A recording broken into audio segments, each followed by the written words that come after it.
I was working late when the TV switched to a financial news segment. I was about to ignore it until my eyes locked onto a lighthouse-shaped pin on a female CFO's blazer. My heart nearly stopped. I opened my desk drawer and took out an identical pin. I had only ever made two. For my daughter, the child who went missing 20 years ago. I said nothing. I simply scheduled a meeting with her. But when she handed me the documents, her sleeve slipped back, and what I saw on her wrist made everything fall apart. This story won't leave you unchanged. Before we begin, I'd love to hear from you. Drop a comment and tell me how you're feeling right now in just one word. Your presence here truly matters to me. A quick note: some details have been fictionalized for storytelling and reflection. What matters most is the message this story carries. I stopped breathing the moment I saw the badge on her lapel. 20 years of searching compressed into 3 seconds of cable news.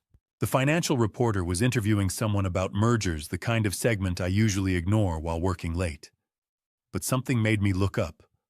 A woman in a navy suit mid-answer about corporate valuations, and there on her lapel a small metal badge with an engraved lighthouse, identical to the one in my desk drawer. That morning had started the way every morning starts. 5:30. Houston home office. Disciplined routine, because discipline is what keeps you functional when hope has expired. I am Leland Garrett, 60 years old, founder of a security consulting firm that has protected corporate assets for 3 decades while failing to protect my own family. I opened the desk drawer. Third one down, left side. The badge sat in a velvet box, hand-engraved metal no bigger than a silver dollar. I had commissioned it in 2004 from a craftsman in Houston's museum district. A lighthouse because my daughter said it meant finding your way home. I gave it to her for her 7th birthday in 2005. 3 months later, she disappeared. I held it that morning like I had every morning for 20 years. The engraving showed a lighthouse with waves at its base and her initials along the bottom curve. The craftsman had made only 2, one for her, one for me. My phone buzzed. Text from my adopted son, Orion Ashford, 32, Chief Operating Officer of my company. Dad, you need to sign the authorization before the meeting. I've prepared the documents. I looked at the message and didn't reply, something I had started doing more often lately. Orion wanted authority to proceed with corporate decisions without my review. He called it efficiency. I called it erosion. I placed the badge back in its box and closed the drawer. Another day of teaching corporations how to find vulnerabilities while ignoring the ones in my own life.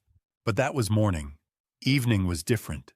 I was still at the desk at 8:45 that night, working through partnership contracts with the television on low, financial news, market summaries, white noise. Then I heard the reporter say a name. Margot Gallagher, CFO of Meridian Financial, thank you for joining us tonight. I glanced up. On the screen, a woman answered questions about a major acquisition. 27, maybe 28.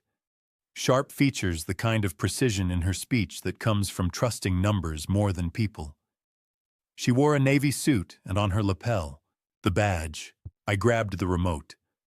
Rewound the segment. Played it again. Paused it. The image froze with her mid-gesture, and the badge caught the studio lights. I fumbled for my phone, zoomed the camera on the television screen. The craftsman's tiny maker's mark was visible, a stylized hammer in the bottom right corner. The lighthouse. The waves. The position on her lapel, same place my daughter used to pin hers. Not similar, identical. How many mornings had I held that badge and told myself the search was over? That 20 years meant she was gone, that hope was the enemy of acceptance. How many reports from private investigators had I read that led nowhere? How many times had I opened that drawer and chosen discipline over desperation?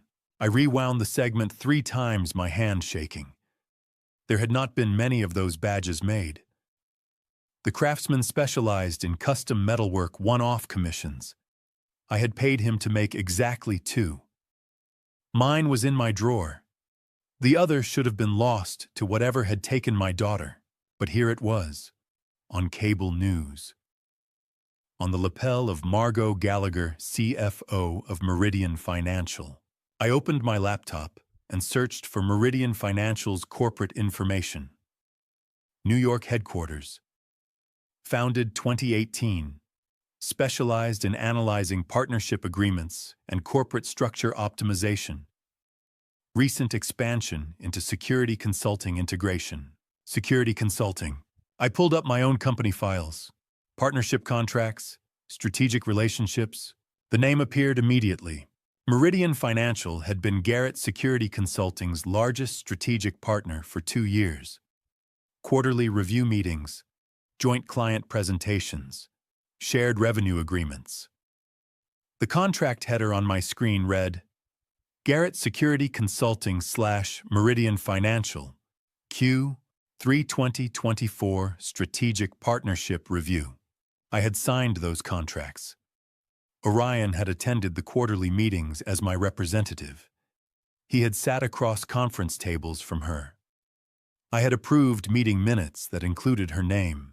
For 2 years, I had been in business with the company that employed the woman wearing my daughter's badge.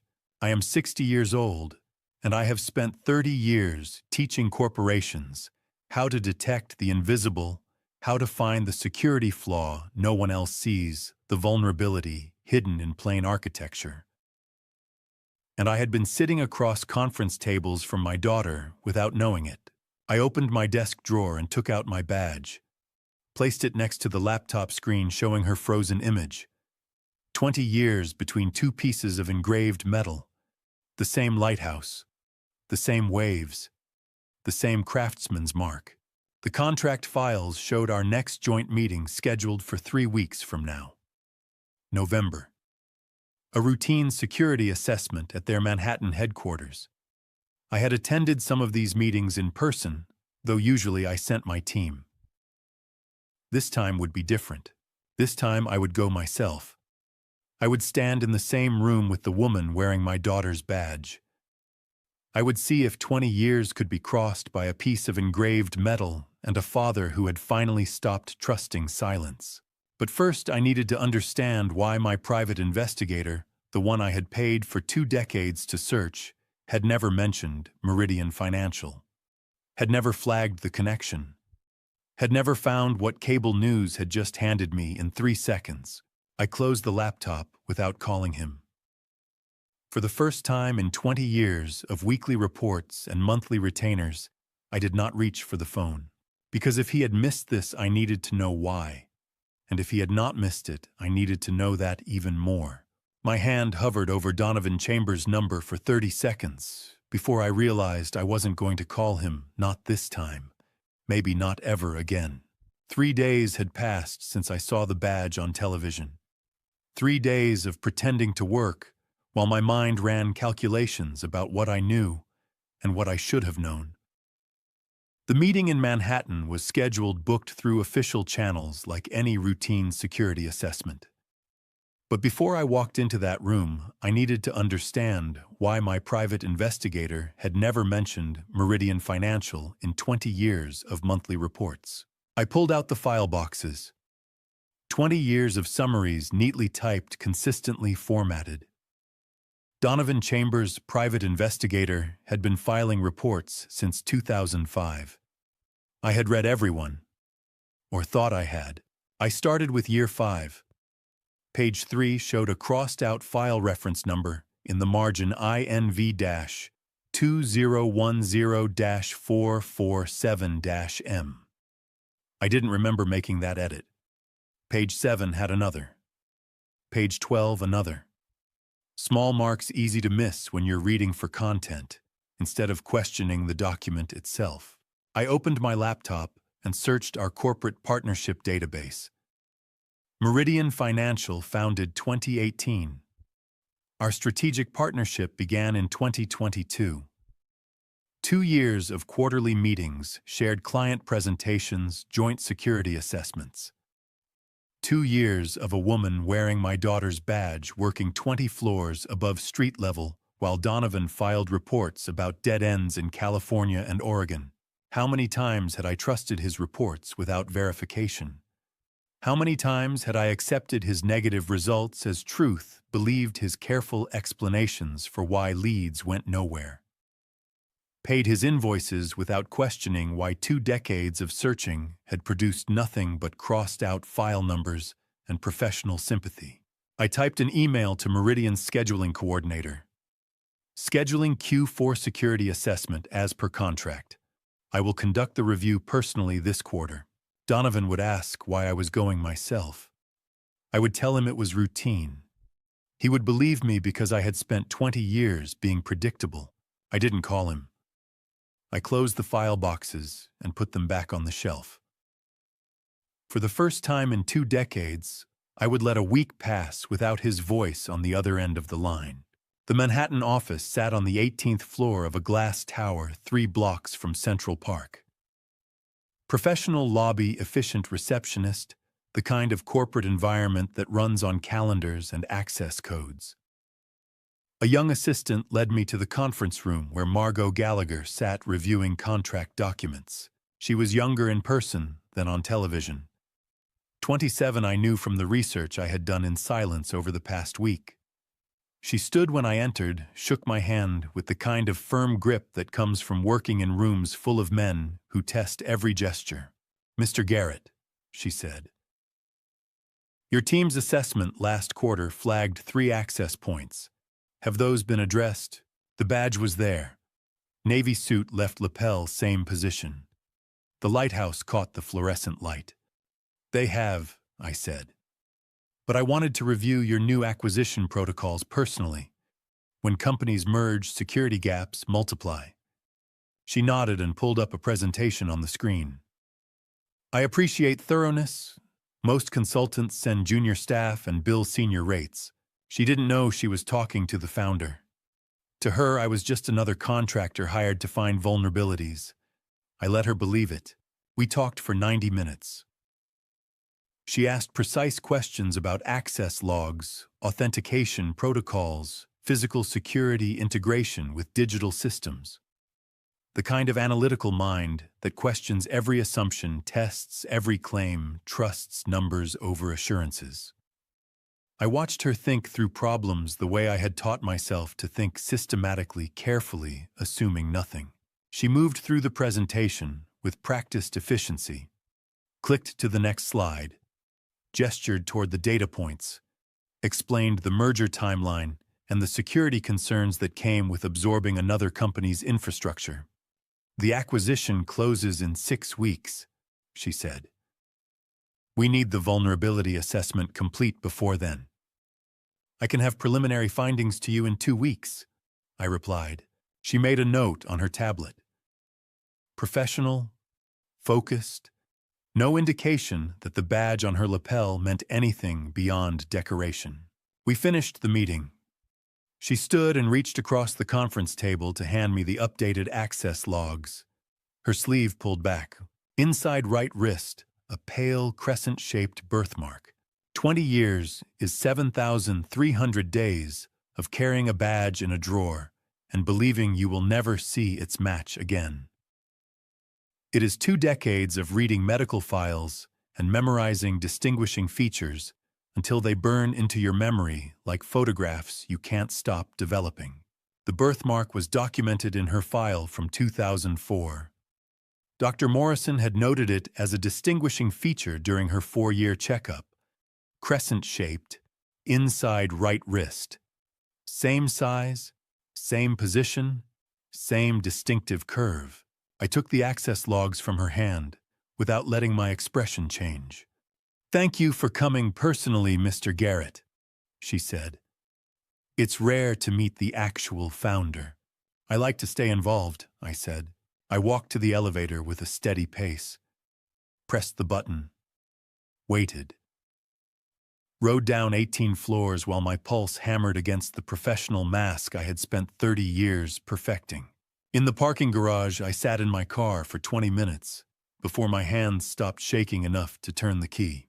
I drove back to Houston that evening, seeing nothing but the pale crescent on her wrist, the badge on her lapel, and the calendar showing 3 days until my monthly check-in with Donovan.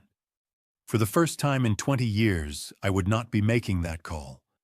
Instead, I would be calling someone I hadn't spoken to in 7 years.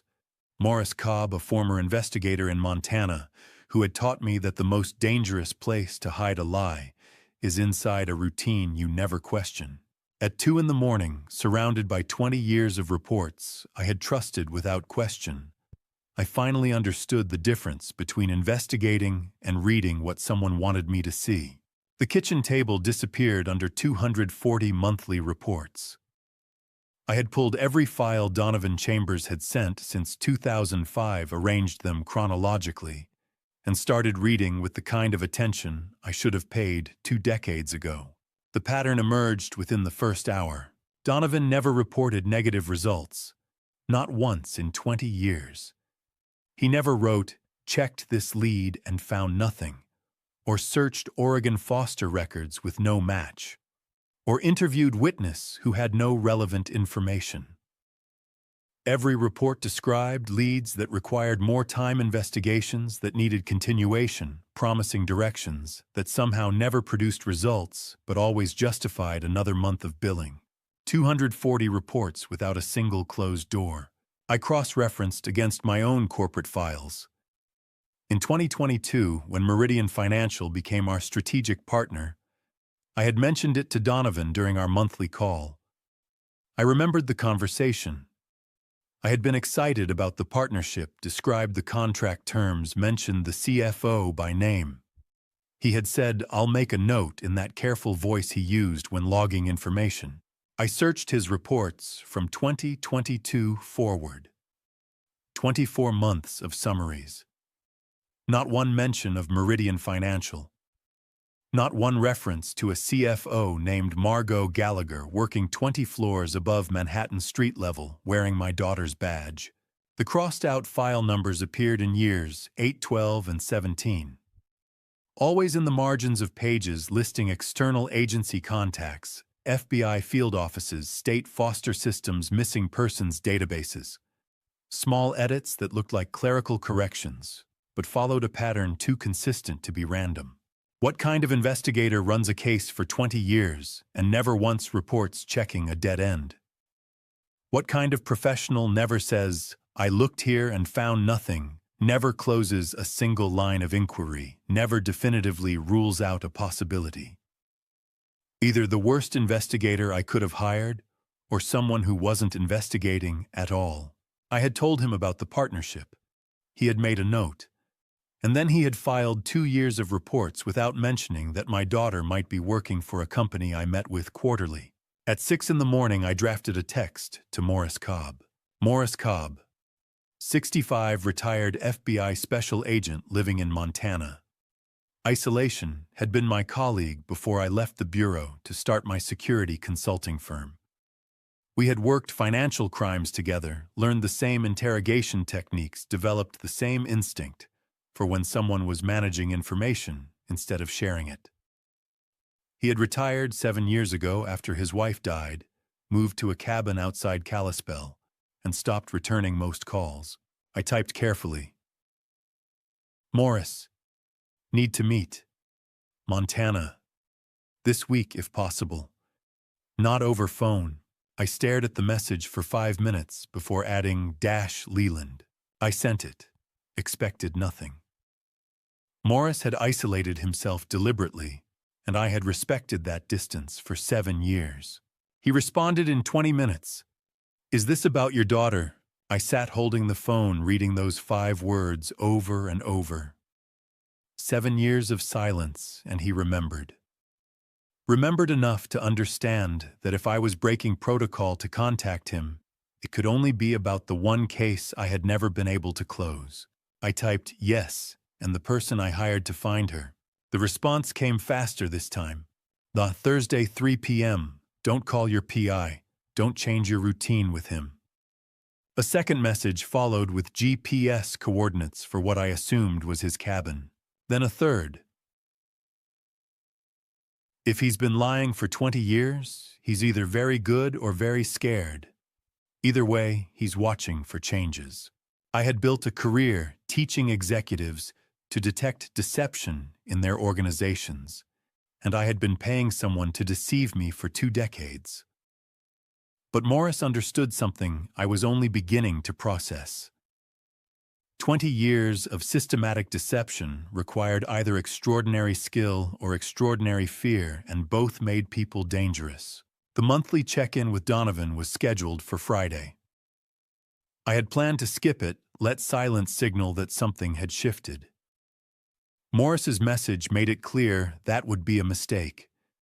If Donovan was watching, and someone who had managed information this carefully for this long would be watching, any deviation from pattern would alert him.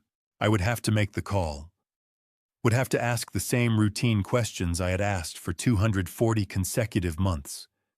Would have to sound exactly like a father who had accepted that his daughter was gone, and the search was a formality we maintained out of habit rather than hope.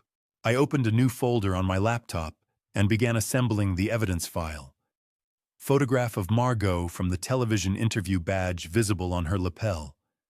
Screenshot of the birthmark from my phone camera zoomed and enhanced. Copy of her medical records from 2004 showing the same crescent-shaped mark, documented by her pediatrician. Timeline of Meridian Financial's partnership with our company. Pages from Donovan's reports with crossed-out file numbers circled in red. Thursday was 2 days away. I booked a flight to Kalispell for Wednesday evening, giving myself time to drive to Morris's coordinates before the meeting. Packed the evidence file in my briefcase alongside routine client documents in case Orion asked where I was going. The hardest investigation I had ever conducted would not be gathering evidence. It would be pretending I hadn't found any. I rehearsed the Friday call in my head. Casual tone. Routine questions about any updates, same questions I always asked, knowing he would say the same things he always said. I would sound tired, but not suspicious. Resigned, but not hostile, exactly like a man who had been funding a search for 20 years, because stopping felt like giving up, even though continuing felt like denial. 2 days until Montana. 3 days until the call where I would lie to the man who had been lying to me since my daughter disappeared. I cleared the reports off the kitchen table and filed them back in their boxes. Every page returned to its exact position. Every folder aligned precisely. If Donovan was good enough to deceive me for 20 years, he was good enough to notice if something looked disturbed. Discipline. Routine. The mask I had worn so long it had started to feel like my actual face. Orion walked into my office at 7:30 Wednesday morning, without knocking, carrying a leather portfolio that I knew contained the authorization documents he'd been pushing for 3 weeks. I had spent the night rehearsing the Friday call to Donovan, practicing casual tone routine questions, the exact cadence of resignation I had perfected over 2 decades. Now my adopted son stood in the doorway, and I had to deliver the same performance a different way. "Morning," he said. "I know you're busy, but the board meets Friday and they need this signed." He set the portfolio on my desk and opened it. Management Transition Authorization, 12 pages of legal language about succession planning and operational continuity. Standard corporate governance documentation that any 60-year-old founder should sign without hesitation. I read it carefully. Page 3 covered decision-making protocols. Page 5 outlined reporting structures. Page 7 contained Article 9.3 buried in a paragraph about external relationship management. The language was precise. Authorized person may negotiate share agreements with external parties, provided such negotiations do not exceed standard market valuations and are disclosed to the board within 90 days of execution. 90 days. 3 months to sell voting control before anyone could stop him. Not after board approval, after execution. It's standard transition language, Dad, Orion said. The board just wants documentation before your birthday next month. I looked up at him. 32 years old. I had taught him corporate structure decision hierarchies, how to read contracts for the clauses that mattered more than the ones that filled pages. If he thought I would miss Article 9.3, he had underestimated me, or overestimated how much attention I had been paying lately. I'll have Unity Rawlings review it, I said. Give me until next week. His jaw tightened. Just slightly. Just enough. The board meets Friday, he said. They're expecting this. Then they'll have to expect it next week instead. How do you maintain normal conversation with someone who is maneuvering to take everything while sitting across the desk you taught him to respect? How do you look at someone you raised for 20 years and see a stranger calculating how much pressure to apply before you notice the grip? He studied me, something new in his expression, a tension I hadn't seen before. You seem different this week, he said. Everything all right. I kept my voice level. Same tone I had used for 20 years of father-son conversations about business strategy and quarterly performance. Just the quarterly assessments, I said. Meridian wants additional penetration testing.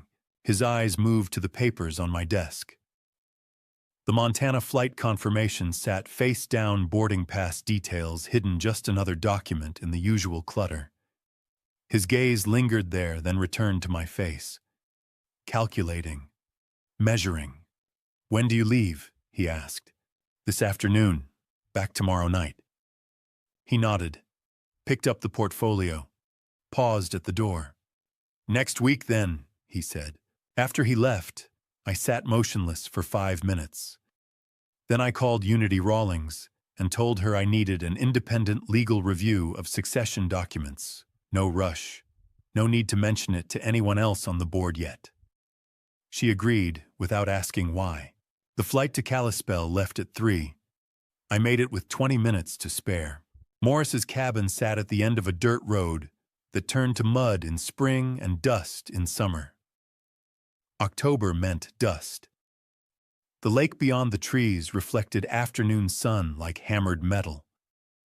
I parked next to a truck that looked older than my investigation files. He met me at the door. Hadn't changed much in 7 years. Same weathered face, same economy of movement. We shook hands and he led me to a rough wooden table inside. I spread the evidence across the surface. Photograph of Margot from the television screen badge visible on her lapel. My badge from the drawer placed next to the photo for comparison. Medical documentation from 2004 showing the crescent-shaped birthmark on her wrist. Screenshot from my phone camera showing the same mark in the same position 2 decades later. Timeline of Meridian Financial's partnership with our company. Pages from Donovan's reports with crossed-out file reference numbers circled in red. Morris reviewed everything methodically. Picked up my badge, studied the craftsman's mark. Examined the medical documentation. Asked clarifying questions about dates and verification. The badge, you're certain you only commissioned 2? From a Houston craftsman, I said. Small operation. I verified yesterday. He closed shop in 2009, only made 12 total of that design. And the birthmark position matches the medical photo exactly. It wasn't a question. He was confirming what the evidence already showed. He set down the medical file and picked up the pages from Donovan's reports. Read them slowly. Set them down. Looked at me. Think carefully, he said.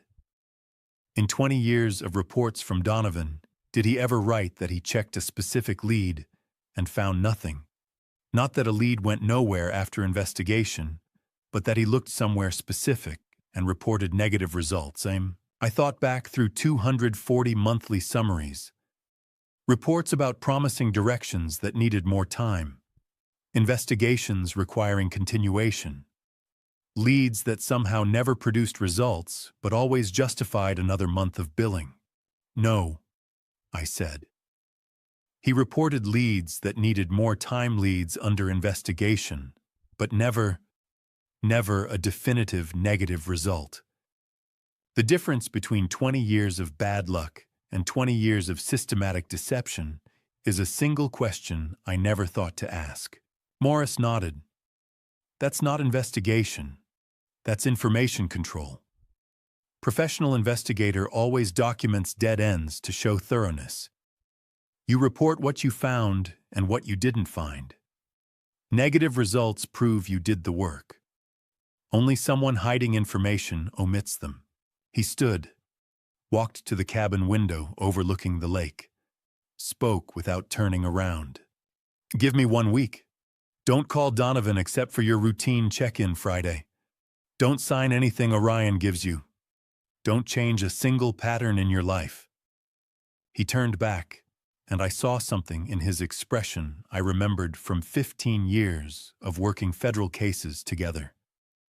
The look of someone who had just seen the shape of something much larger than the evidence on the table. 1 week, he said. Then we'll know what we're really dealing with. While I flew back from Montana believing I controlled the investigation's pace, 3 things happened that same week that I wouldn't learn about until much later, each one pulling the truth closer to the surface. I made the Friday call to Donovan. Routine questions, same tired tone I had perfected over 2 decades. He answered with the same careful summaries about leads requiring more time. Neither of us acknowledged that anything had changed. The performance was flawless on both sides. But that Thursday evening, while Morris and I had been spreading evidence across his cabin table in Montana, Margot Gallagher sat in her New York apartment reviewing medical records for an insurance update. She would tell me later about the moment she noticed it. The insurance form asked for family medical history, blood type. She checked her records AB positive. She remembered her mother mentioning she and her father were both type O.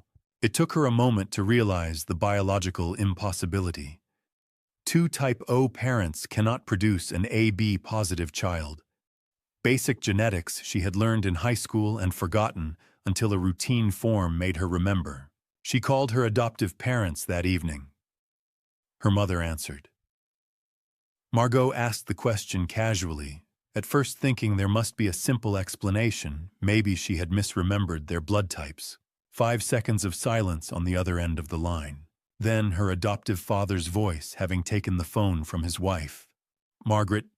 He said they called her Margaret, the name they had given her when the adoption was finalized. We need to tell you something, but not over the phone.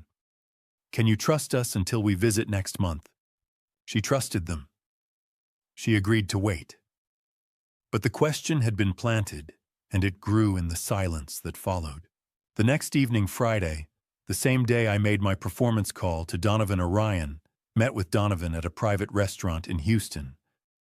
I would piece this together later from Morris's investigation and from records that couldn't be hidden once we knew to look. Orion asked about my Montana trip, asked about my changed behavior since the Meridian assessment, asked if Donovan had noticed anything unusual in our Friday check-in. Donovan reassured him. The call had been normal. Same questions, same tone. Nothing indicated suspicion. You're seeing patterns that aren't there, Donovan said. But that night, after Orion left, Donovan went home and did what any professional information controller would do when uncertainty crept in. He searched his old files for the name that had been nagging at him since learning about my Montana trip. Morris Cobb, former FBI, specialized in cold cases, retired to Montana. Donovan sat in his dark living room reading the file, and for the first time in 18 years, he felt genuine fear. The one person who could unravel everything had been contacted. 3 investigations were converging like rivers flowing toward the same delta mine Margot's and Donovan's fear, and none of us knew yet that we were all searching for the same truth from different directions. 1 week after Montana, Morris called me. I was in my office. Morning sun through the window. Coffee going cold while I reviewed contracts that suddenly felt irrelevant compared to the call I had been waiting for. Shatsitike? The crossed-out file reference from page 3 of the 5th-year report, Morris said without preamble. Traces to Child Protective Services, Atlanta. September 17, 2005. My daughter had disappeared in March 2005, 6 months earlier. Case file describes a young girl, Morris continued. Age approximately 7. Found by an unnamed adult male who brought her to the office and left before the social worker returned from break. Physical description includes a crescent-shaped birthmark on the right wrist. I stopped breathing. The file shows adoption processed through Holbrook and Associates, a law firm in Atlanta, Morris said. Sealed records. Standard private adoption through the state system, all documentation in order. The girl was placed with a family in New York within 3 weeks. The man who brought her in, I said. No description. Social worker only saw him from behind through the office window. Average height. Wore a baseball cap. Gone before anyone could get details. The girl told the intake worker she didn't remember anything before that morning. No last name, no parents, no address. Classic trauma response. Or coached, I said. Or coached. Morris agreed. There is a specific kind of silence that comes when evidence confirms what you've been afraid to think. When the shape of something too terrible to name becomes clear enough to see. Morris let me sit with it for 10 seconds. Then he asked the question that changed everything. Where was your son in September 2005? Specifically, September 15th through 20th. I accessed the old files. Digital records I kept of family schedules, school terms, business travel. The kind of documentation a security consultant maintains without thinking about it. Orion had been 12 years old in 2005. Attending Westbrook Academy, a boarding school in Atlanta. He had asked permission that year to stay an extra week after the fall term started for orientation activities. I had agreed without questioning it. Boarding school, I said. Atlanta. He asked to stay an extra week after term started. What was the name of the school? I told him. Heard him typing on the other end. 15 miles from the CPS office, Morris said. I'll call you back in 2 days. He hung up before I could respond. I sat at my desk, after Morris disconnected, staring at the boarding school name in Orion's file from 2005 Westbrook Academy, Atlanta, Georgia, fall term, 2005. The same city, the same month. And a 12-year-old boy asking permission to stay an extra week for orientation activities I had never verified. Morris had said he would call back in 2 days. I knew what he would be checking: security footage, if any still existed, school records, staff interviews, anything that could place a 12-year-old boy at a Child Protective Services office 15 miles from his school on September 17, 2005. I knew what he would find, and I knew I wasn't ready for him to find it. But the investigation no longer cared whether I was ready. It had its own momentum now, pulling us all toward the truth, whether we wanted to arrive there or not. I remembered the afternoon Orion came home from Atlanta in September 2005, 12 years old, carrying his boarding school duffel, something lighter in his posture than when he'd left. And I had thought it was maturity, not relief. 3 days after Morris's call about Atlanta, I pulled every archived document from 2005 and spread them across my home office floor. School calendars, permission slips, email printouts I had saved in the obsessive way of someone trying to maintain control while his world collapsed. Westbrook Academy fall term started September 5, 2005. 6 months after Margot disappeared. I had been barely functioning by then, moving through days on autopilot, signing whatever needed signing without actually seeing it. Permission slip dated August 28, 2005. Request for Orion Ashford to remain on campus for extended orientation activities, September 5th to 12th. My signature at the bottom. I didn't remember signing it. Email from Orion dated September 12th, 2005. Dad, grandmother passed away this morning. School is letting me attend the funeral. We'll be back September 20th. I love you. My reply, I'm so sorry, son. Take the time you need. We'll talk when you're home. I had been so consumed by Margot's disappearance that by September I was signing whatever Orion asked, grateful he was at boarding school where someone else was responsible for him while I fell apart searching for my daughter. I checked the dates. My mother had died in 2001. Gwendolyn's mother in 1998. There was no grandmother to bury in September 2005. I pulled up the school attendance records I had requested years ago for tax documentation. Westbrook Academy Fall, 2005. Student Orion Ashford, excused absence September 12th to 20th, 2005. Reason family bereavement.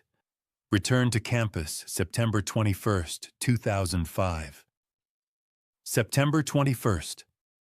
One day after the permission expired. He had called that evening with an apology about a delayed flight, and I had told him not to worry, that I was just glad he was back safely. The CPS Atlanta office, where an unnamed man left a 7-year-old girl with a crescent-shaped birthmark, 15.3 miles from Westbrook Academy. 9 days. A 12-year-old with Atlanta bus routes and no one supervising him.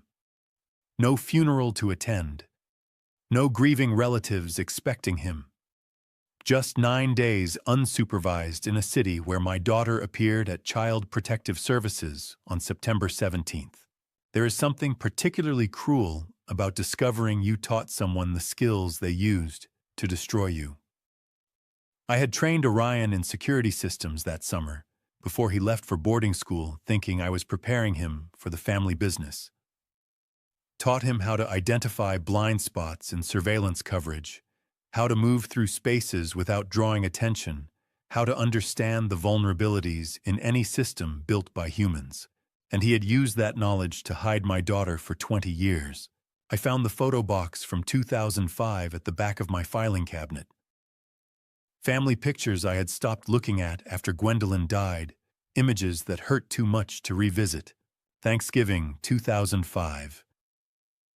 November 24th. Orion helping with dinner, reaching across the table to hand someone a serving bowl, his right hand clearly visible in the frame. Small black ink design on the back of his right hand between the knuckles and wrist.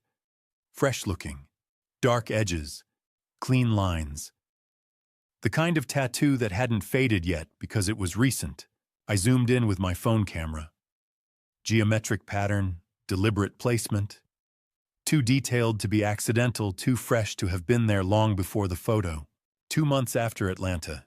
He was 12 years old. What 12-year-old gets a tattoo without parental permission, unless he's somewhere no one is checking? Unless he's done something he wants to mark permanently. I remembered asking him about the removal scar years later, maybe 2008, when I noticed the faint discoloration on his hand during a business meeting. He had said it was a stupid kid decision, that he'd had it removed when he turned 17. I had believed him, had thought it was normal teenage rebellion, getting ink somewhere he shouldn't, and then regretting it. But the timing, the placement, the fact that he'd kept it for 5 years, and then carefully removed every trace. I texted the photo to Morris with the caption, Thanksgiving 2005, right hand, 2 months after Atlanta. He had it removed at 17. Morris replied immediately. What was the design? I zoomed in further, sent a cropped close-up. Even in the old photo, the pattern was clear enough to see interlocking geometric shapes forming something that looked almost like a compass or a map reference. What do you do when you realize the child you raised, the son you taught everything you knew, has been lying to you since he was 12 years old about the thing that matters most? I sat with the evidence spread around me on the floor. Permission slip for fake orientation. Email about non-existent grandmother. Attendance record showing excused absence during the exact window when my daughter appeared 15 miles away. Photograph showing fresh tattoo as if he'd marked himself for what he'd done. A 12-year-old doesn't fabricate funeral excuses and navigate unfamiliar cities and deliver children to government offices without help. Someone adult had been part of this in 2005. Someone adult had helped him plan it, execute it, cover it. Someone adult had been helping him maintain the lie for 20 years. Morris called at 9 that evening.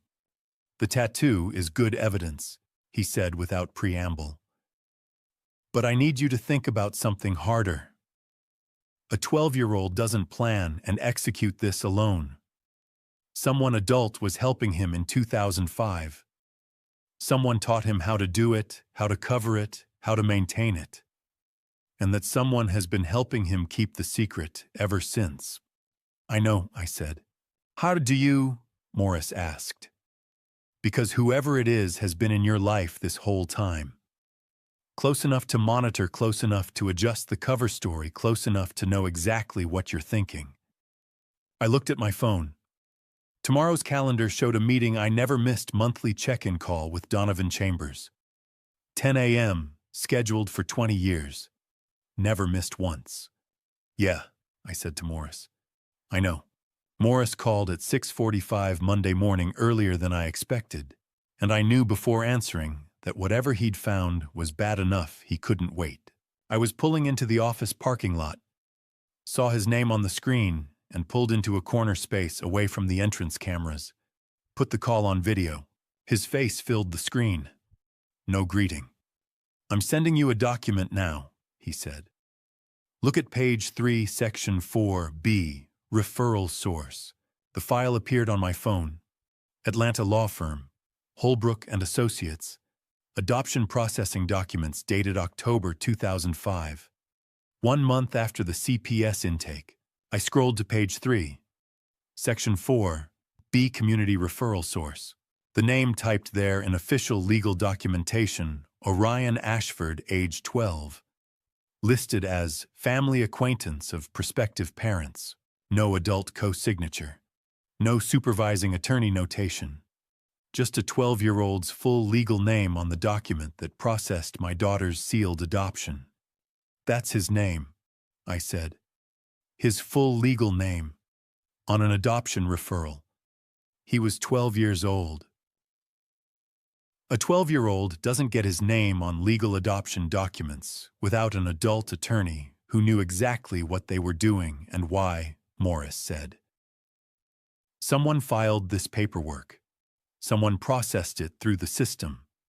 Someone made sure a child showed up at CPS with no memory and no identification, got placed with a family in New York, and disappeared into sealed records where no missing person search would ever connect the dots. I stared at the document. October 15th, 2005. 1 month after the CPS intake. 6 weeks after Orion's fake grandmother funeral.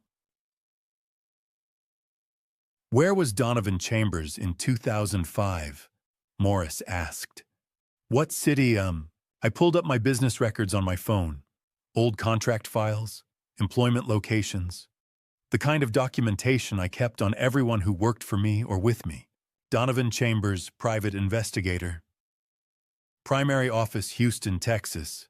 Satellite office, Atlanta, Georgia, open 2002, closed 2007. "Atlanta," I said. "He had an office there from 2002 through 2007. Closed it in 2007. Said case volume didn't justify the overhead. Relocated everything to Houston." Holbrook and Associates was 2.4 miles from his Atlanta office, Morris said. "I checked this morning. Same zip code. A 12-year-old boy needed someone who knew how sealed adoptions work, how to get a child into the system cleanly, how to make sure no flags went up when a girl with no identification and no memory appeared at Child Protective Services. Donovan specialized in missing persons cases. He knew exactly what would trigger alerts and what wouldn't. There is a specific kind of pain that comes from seeing your son's name on a legal document, placing your daughter with strangers while you sat at home believing she was dead. I hired him in March 2003, I said, to find my missing daughter. And he spent 2 years establishing your trust. Morris said. Learning your patterns. Understanding how you think, what you'd question, what you'd accept. Then, when Orion needed help in September 2005, Donovan was perfectly positioned. Same city. Adult access to legal systems. Professional knowledge of exactly how to make someone disappear into legitimate channels. I sat in my car watching early morning employees walk past toward the building entrance. Normal Monday morning. Coffee cups, briefcases, people starting their week. I had hired Donovan in 2003 to find my daughter. 2 years later, he was in the same city helping my son hide her in plain sight. While I sat in Houston paying him monthly retainers to search, he was in Atlanta processing adoption paperwork with Orion's name on official documents. He wasn't incompetent for 20 years, Morris said. He was competent. He knew exactly where she was and made sure you never found out. Every monthly check-in call, every report saying leads went cold, every reassurance that he was still searching, that was active deception, not failure. 20 years of reports. 240 monthly summaries. Not one negative result documented, because he couldn't document actually searching without risk of accidentally finding what he'd helped hide. The Meridian Financial Partnership I'd mentioned to him 2 years ago. He'd said, "I'll make a note," and never reported it, because reporting it would have led me straight to Margot. The crossed-out file reference numbers weren't his edits.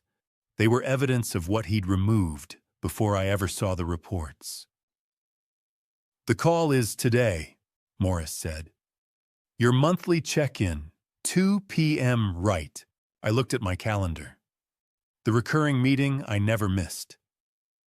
Donovan Chambers' monthly update, 2 p.m. "Do not confront him," Morris said. "We need 2 more pieces of evidence before we move.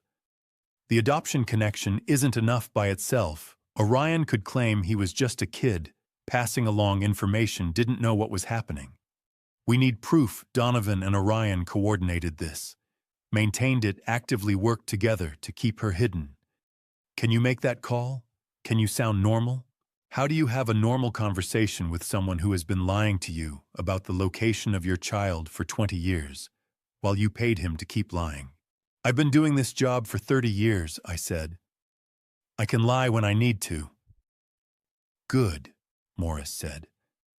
"Because if he suspects you know, we lose our chance to gather the rest. He'll destroy evidence, warn Orion, disappear if he has to. We get one shot at this." The call ended. I drove home instead of going into the office. Made it to the kitchen. My legs gave out before I reached the table. I sat on the floor with my back against the cabinet and looked at the clock. 7:45. The call was in 6 hours and 15 minutes. I had that long to process 20 years of systematic betrayal and prepare to sound exactly like a man who still believed every word he was being told. Morris needed 2 more pieces of evidence. I would buy him that time by becoming the thing I had spent 3 decades teaching corporations to detect a convincing liar. I sat on my kitchen floor until 8:30. Then I stood, made coffee, and began preparing for the 2 o'clock call with Donovan Chambers. The call where I would ask about recent leads, listen to his carefully constructed updates about investigations that had never happened, and sound exactly like I had for 240 consecutive months. Except this time, I would know that every word out of his mouth was a lie designed to keep my daughter hidden while he collected my money for pretending to search. The 2 o'clock call with Donovan had lasted 18 minutes, and I had performed it perfectly. Asked the right questions, made the appropriate sounds of disappointment at negative results, thanked him for continuing the search. And then I got in my car and drove with no destination in mind. November rain started somewhere on the suburban highway loop. Sudden and heavy, the way Houston weather shifts without warning. I didn't turn on the wipers immediately. Just watched the water blur the windshield until I couldn't see clearly enough to be safe. 18 minutes. I had lied for 18 minutes without a single crack in my voice, and it had felt easier than it should have. Asked about recent leads. Listened to him describe investigations he'd never conducted. Mentioned the Meridian assessment, casually waiting to see if he'd take the bait, and acknowledged the connection he'd spent 2 years hiding. He hadn't. Just said he'd make a note, same words he'd used when I first told him about the partnership. I finally turned on the wipers, watched the blades clear the glass in rhythmic sweeps. For 20 years, I had read his reports and believed them. Watched Orion mature from 12 to 32 and never questioned what he was becoming. Built a career teaching Fortune 500 corporations how to detect fraud while being defrauded in my own home by the 2 people I trusted most. The professional irony burned worse than the personal betrayal. I had spent 30 years teaching executives to identify insider threats, employees who had been trusted for years before betraying that trust, who knew the systems well enough to exploit them, who understood exactly what would trigger suspicion and what wouldn't. And I never applied that framework to my own son. Self-deception is a particular kind of blindness. You train yourself not to see the thing that would break you, and eventually you become so good at not seeing it that you forget you're choosing not to look. Gwendolyn used to say, I was better at seeing other people's problems than our own. She'd meant it as gentle criticism about my tendency to work late to focus on client issues, while family dinners grew cold. But she was right about more than either of us knew. My phone rang. Orion. I pulled over to answer. Dad, we need an emergency board meeting, 3 o'clock. The investor timeline moved up. No preamble, no apology for the short notice. Just the assumption that I would be available because I always was. I'll be there, I said. Professional tone. No hesitation. Conference room 14. The presentation's ready. He hung up before I could respond. I sat on the shoulder watching traffic pass. This was pressure about the authorization documents. Orion accelerating because he'd sensed something, not that I knew, but that I was delaying differently than usual. That I'd asked Unity Rawlings to review the paperwork instead of signing immediately. I merged back into traffic and drove downtown. Parked in the garage beneath the building where Gwendolyn and I had built something we thought would outlast us. Took the elevator to the 14th floor. The boardroom held 6 people when I arrived. Orion at the head of the table. 4 board members I'd known for years. Me. For the first time in Orion's professional life, I observed him as an investigative subject instead of as my son. He conducted the meeting with polished confidence. Knew every number without checking notes. Guided each board member toward his position about leadership transition timeline, mentioned upcoming investor presentation, used phrases like optimal positioning and strategic continuity. Every gesture was practiced. The way he touched the presentation screen for emphasis. The pauses that let important points land. The deferential glances toward me that weren't deferential at all, but were instead measuring my reactions, testing whether I still trusted him. The transition framework positions us optimally for the acquisition discussion, he said. I need my father's authorization by end of week to proceed with the investor presentation.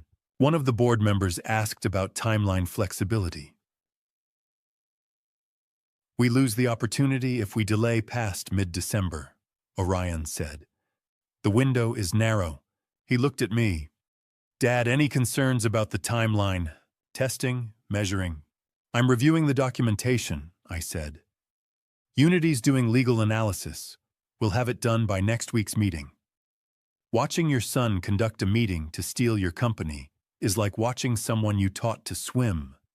Use those skills to drown you, the pride and horror arrive in the same breath. Every technique he used, I had taught him. Every presentation skill, every strategic framing, every method of guiding a room toward a predetermined conclusion. He called no vote. Said we'd finalize next week. The board members filed out, discussing the investor opportunity, believing this was legitimate strategic planning instead of elaborate theft. Orion lingered after they left, studied me with new attention. "You seem different this week," he said. "Everything all right?" I recognized this as intelligence gathering, not concern. The same tone I would use in an interview when trying to determine if a subject was withholding information. "I've been thinking about your mother lately," I said. "About everything she built here. Making sure the corporation she sacrificed for stays what she intended it to be." Truth wrapped in misdirection. Words that meant one thing to him, another thing to me. His eyes shifted, looking for subtext, calculating whether I was signaling something or just being sentimental. 3 seconds of evaluation. Then he smiled and patted my shoulder. "She'd be proud of what we've done," he said. He left. I sat alone in the empty boardroom, looking at the presentation he'd abandoned on the screen. Slide 7 showed a timeline. Leadership transition complete December 15th. Circled in red, 6 weeks away. My 61st birthday. The deadline he'd been working toward while I thought we were planning normal succession. I pulled out my phone and texted Morris. "He's accelerating. Board vote next week. How long until you have what we need?" The response came immediately. "Working on it. Don't sign anything."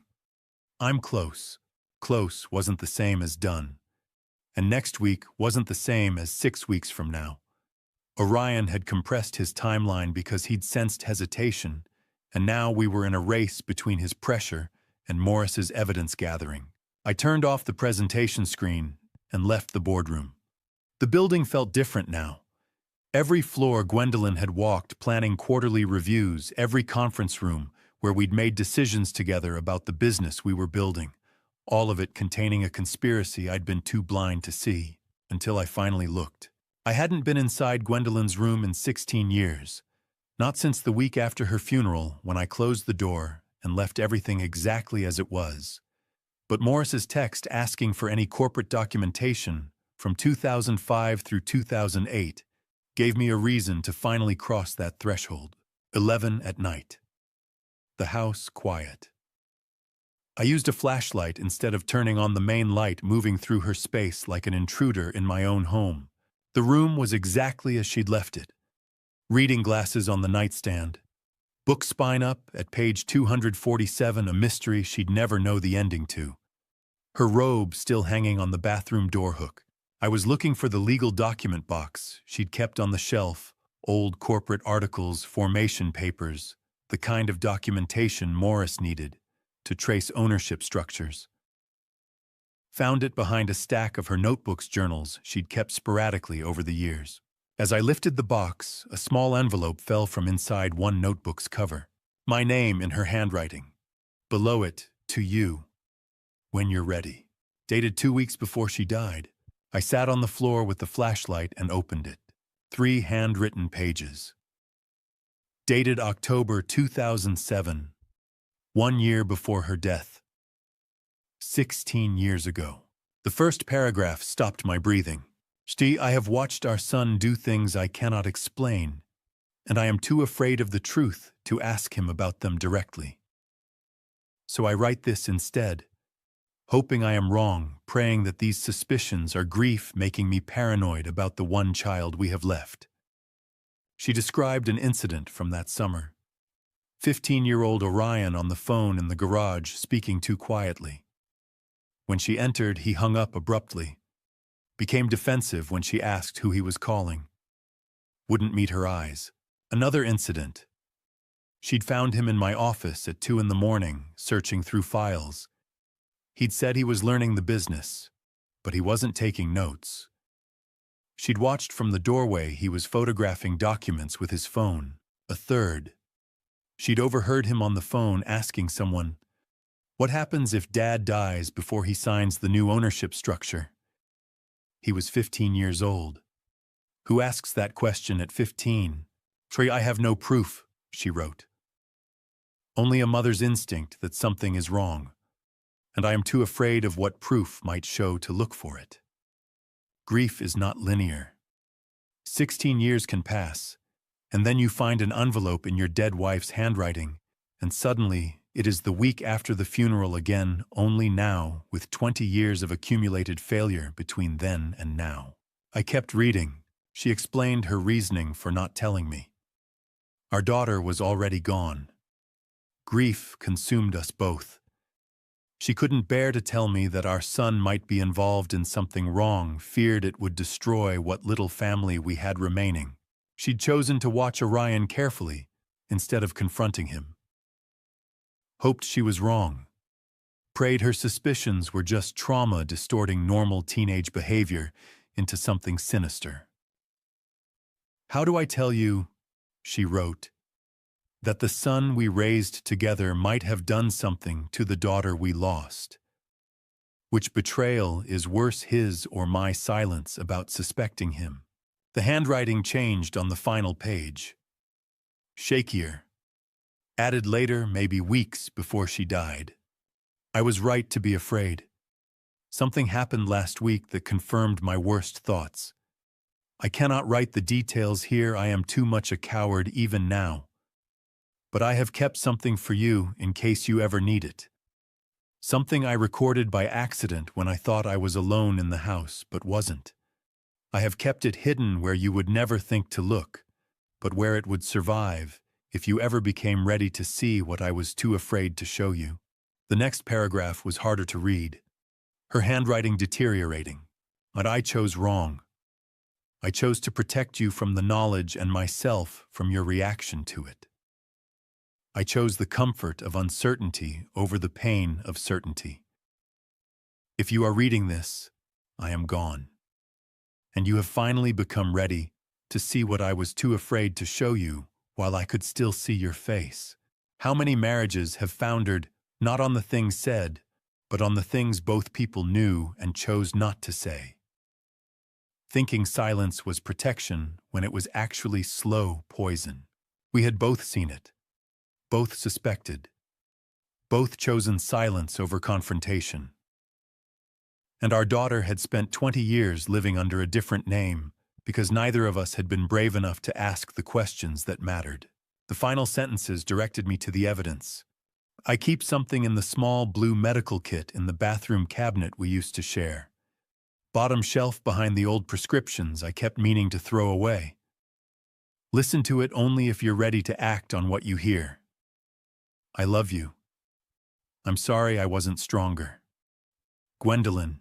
I folded the letter carefully, put it in my pocket, stood and walked to the bathroom that connected to her bedroom. The cabinet still held her things.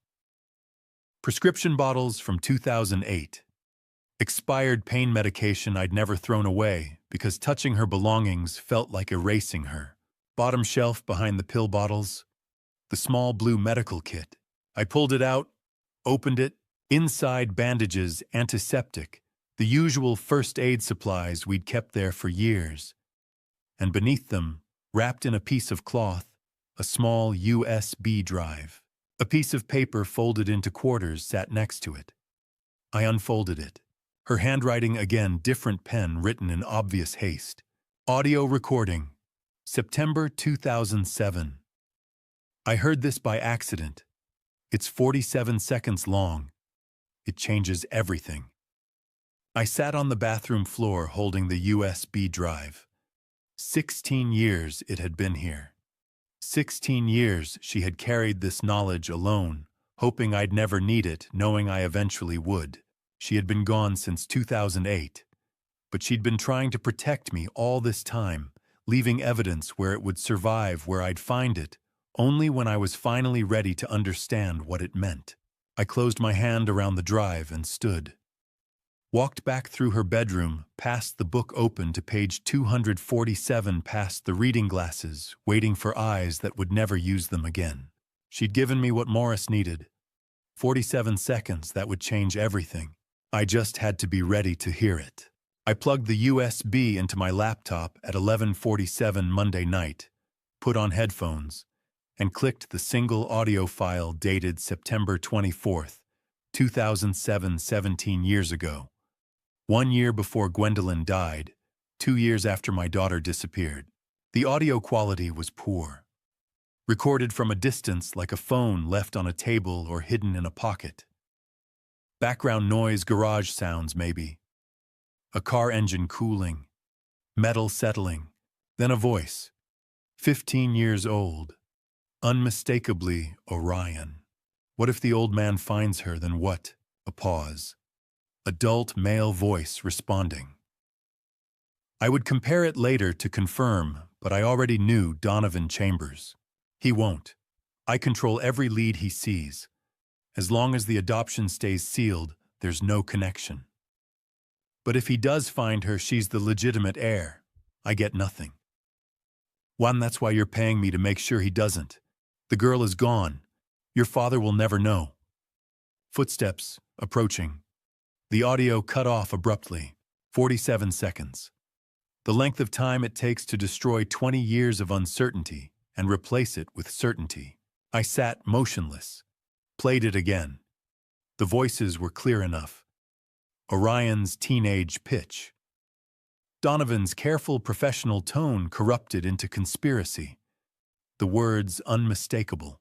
She's the legitimate heir. I get nothing. Motive. Inheritance. My daughter's existence was an obstacle to what Orion believed was his rightful claim on everything Gwendolyn and I had built. I played it a third time. Listened for background details. Garage acoustics matched our old house, the one we'd lived in until 2010. Gwendolyn must have come home early, heard voices, used her phone to record through the door before Orion noticed her presence. The handwritten note attached to the USB explained what the audio couldn't. September 24th, 2007. Orion on phone in garage. I recorded through door. Other voice sounds like the PI you hired Donovan something. I came home early from the store and heard them talking.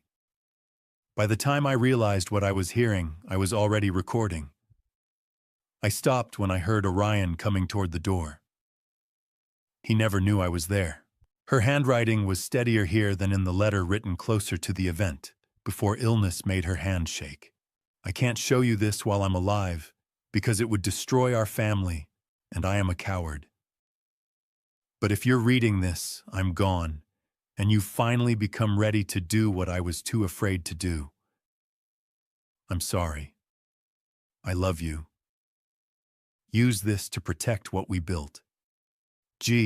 Courage is not the absence of fear. It is recording evidence that could destroy your family and hiding it where your husband will only find it when you are no longer there to see the consequences. She had carried this for a year before she died. 1 year of knowing our son was conspiring with the man I was paying to find our daughter. 1 year of watching me sign monthly checks to Donovan while she knew he was actively hiding what I was paying him to reveal. And she'd said nothing. Because saying it would have broken me, and she'd believed protecting me from that knowledge was more important than exposing the truth. We had both chosen silence. Both believed we were protecting something. Both been wrong. I forwarded the audio file to Morris through encrypted email. Added the note. Gwendolyn recorded this September 2007. Orion and Donovan. 47 seconds. It's everything. Morris responded within 2 minutes. Received. Do not confront them. Audio might be admissible, but I need to verify authentication and chain of custody. This changes the timeline. We move faster now. I sat in the dark office with only the laptop screen providing light. No tears, no shouting, no collapse like earlier when the evidence had been circumstantial. This was different. This was the point where grief transforms into something harder. There is a point in every investigation where you stop feeling and start calculating, where the person you loved becomes a case file, and the grief becomes fuel for the work. I reached that point at 47 seconds. The professional calm I'd developed over 30 years of corporate security work settled over me like a familiar coat. This was no longer about my son. It was about a subject who had committed fraud, conspiracy, and kidnapping. It was about evidence, legal strategy, and building an airtight prosecution. I opened a new encrypted document, titled it Corporate Fraud Investigation, Internal Threat Assessment. Typed 3 names vertically. Donovan Chambers, primary conspirator. 20 years active deception. Evidence adoption documents, crossed out file references, 2007 audio recording. Status active threat. Orion Ashford beneficiary. Initiated age 12. Confirmed ongoing 2007. Current escalation toward December 15th deadline. Evidence Atlanta timeline adoption referral 2007 audio authorization documents. Status active threat accelerating. Unity Rawlings corporate fraud specialist. 15-year professional relationship. Legal counsel, potential ally. Status to be contacted. Under each name, I created subheadings: evidence available, evidence needed, legal strategy, timeline. This was no longer about family. It was about building a case that would survive courtroom scrutiny. I worked until 3 in the morning. Built the framework for what Morris would need. Complete timeline of evidence from 2005 to present witness list. Document inventory, legal strategy, outline, prosecution timeline. The grief would come later. Right now, I needed to be the person who had spent 30 years teaching corporations how to identify insider threats and build documentation strong enough to survive legal challenge. I had taught Orion everything he knew about security systems. Now I would teach him what happens when you use those skills against the person who gave them to you. At 2:45, I drafted an email to Unity Rawlings. Need to retain you for sensitive corporate matter. Involves my son. Conflict of interest, warning this will be adversarial. Can you meet tomorrow morning, Leland? My finger hovered over send for 10 seconds. This was the moment when family became legal case when adopted. Son became defendant when everything changed from private grief to public prosecution. I clicked send. The screen showed the sent confirmation. No taking it back now. No more investigating in silence. No more pretending normalcy while building evidence. The trap was being built. And everyone involved would soon discover what happens when a security expert stops protecting and starts prosecuting. Unity Rawlings had responded to my 3 a.m. email by 6:30 Tuesday morning. Office at 9. Bring everything. And when I walked into her 23rd floor law office overlooking downtown Houston, she already had coffee waiting and a legal pad with my son's name at the top. I spread the documentation across her conference table. Gwendolyn's 47-second audio recording with typed transcription. Morris's CPS Atlanta file showing Orion's name in the adoption referral. The authorization documents with Article 9.3 buried on page 7. 20 years of Donovan's reports with the systematic omissions I'd documented. The 2005 timeline proving Orion was in Atlanta when my daughter appeared at Child Protective Services. Unity reviewed it methodically for 40 minutes without speaking. Picked up each document, made notes on her legal pad, listened to the audio twice through headphones. I watched her face for reaction and saw only the professional assessment of an attorney who had spent 20 years evaluating evidence. Finally, she set down her pen. The audio is powerful, she said, but we'll need chain of custody verification since Gwendolyn is deceased. Morris can help establish that she had access to record it, that the voices can be authenticated. The adoption referral with Orion's name is strong. The timeline correlation is circumstantial but compelling when combined with everything else. Is it enough? I asked. Enough to stop the board vote and prevent him from taking control. She leaned back in her chair. Almost. I need one more piece. Proof he violated company bylaws before you authorized him to negotiate. That makes this corporate fraud not a family dispute. Family disputes are messy and slow. Corporate fraud is criminal and fast. What violation? Article 14.3 of your corporate bylaws, she said, pulling up a copy on her laptop. Officers cannot negotiate external partnerships or acquisitions without board notification. Has he contacted outside investors about acquiring the company? I thought about yesterday's emergency meeting, his mention of investor timeline, the December 15th deadline.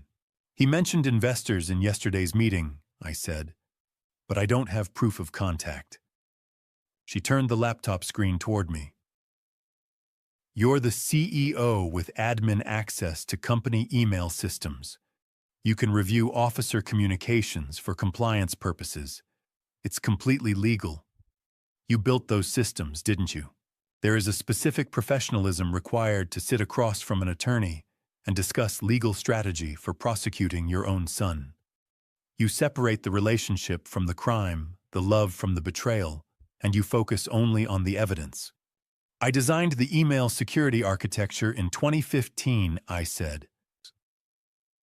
Then tonight, after Orion leaves the office, you conduct a routine compliance audit, Unity said. You search communications between officers and external parties. If he's been negotiating with investors before obtaining your authorization, those emails exist. And they give us the corporate fraud angle we need. She picked up her phone. Let me get Morris on video. We need coordinated timing. Morris appeared on her screen within 2 rings, still in Montana from the background. I'm with Unity, I said. She's building the corporate case. Good, Morris said. Because I'm building the criminal one. Donovan is the weak link. Once we have corporate charges filed against Orion, I can pressure Donovan to testify about the 2005 conspiracy in exchange for reduced charges. Wow. But we need the bylaw violation first, Unity said. That's the lever that opens everything else. Corporate fraud charge filed, board vote voided, Orion removed from COO position. Then Morris's federal case becomes easier because the primary subject is already facing charges. I can access Orion's internal email tonight, I said. If the communications exist, I'll have them by tomorrow morning. Do not approach Margot until we have legal protection in place, Morris said. Do not confront Orion or Donovan. Let them believe the investigation is undiscovered. How long until the board vote? Next Tuesday, I said. 1 week. But the real deadline is December 15th. That's when the authorization would give him full control. Then we have 4 weeks, Unity said. But I can file corporate fraud charges within 1 week if the email evidence exists. Morris, how long until you can compel Donovan's testimony, huh? 2 weeks, Morris said. Maybe less if Unity's corporate charges create enough pressure. The video call ended. Unity closed her laptop and looked at me across the table covered in evidence of my son's 20-year conspiracy. This is legal compliance review, not hacking, she said. You're the CEO. These are your systems. Everything you find is admissible in corporate proceedings. I nodded. I designed the email security architecture myself. I know every access point, every log, every way to search without leaving traces that I've searched. Building security systems is like building a house.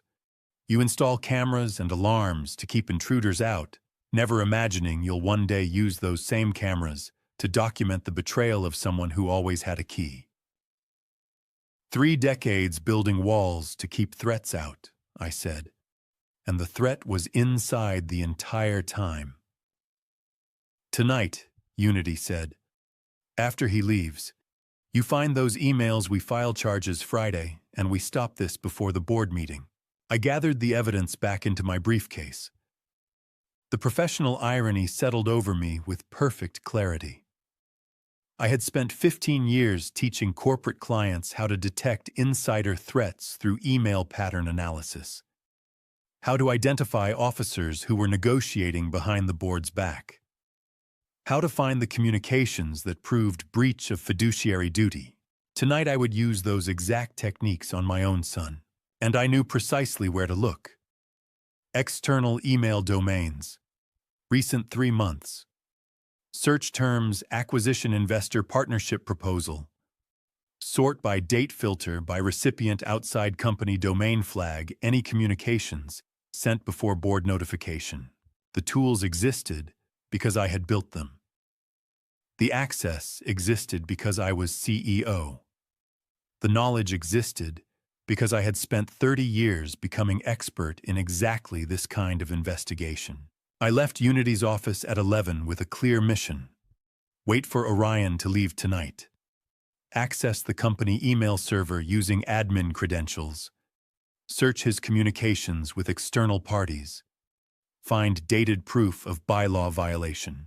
The difference between hunting an external threat and hunting an internal one is that with external threats, you don't already know exactly how they think, where they'll hide evidence, what mistakes they're likely to make. With Orion, I knew all of that, because I'd taught him everything except how to hide it from me. I watched from my office as Orion's car left the parking garage at 6:47 Tuesday evening, waited 10 more minutes to be certain, then walked to the server room on the 3rd floor where our entire company digital infrastructure lived, behind biometric locks that recognized only 2 people, me and our IT director, who was on vacation in Colorado. The fingerprint scanner read my right index finger.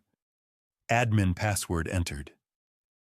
Heavy door opened with a hydraulic hiss into the climate-controlled room that held 15 years of digital records. I sat at the terminal interface I had designed in 2015.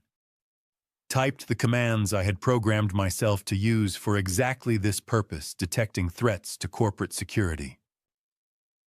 Search user equals Oashford date equals August 1st, 2024, November 19th, 2024. Keywords equals acquisition investor partnership capital. The system processed for 3 seconds, returned results 47 emails matching search criteria. 47. The same number of seconds in Gwendolyn's recording. Professional coincidence or something darker, I couldn't tell anymore.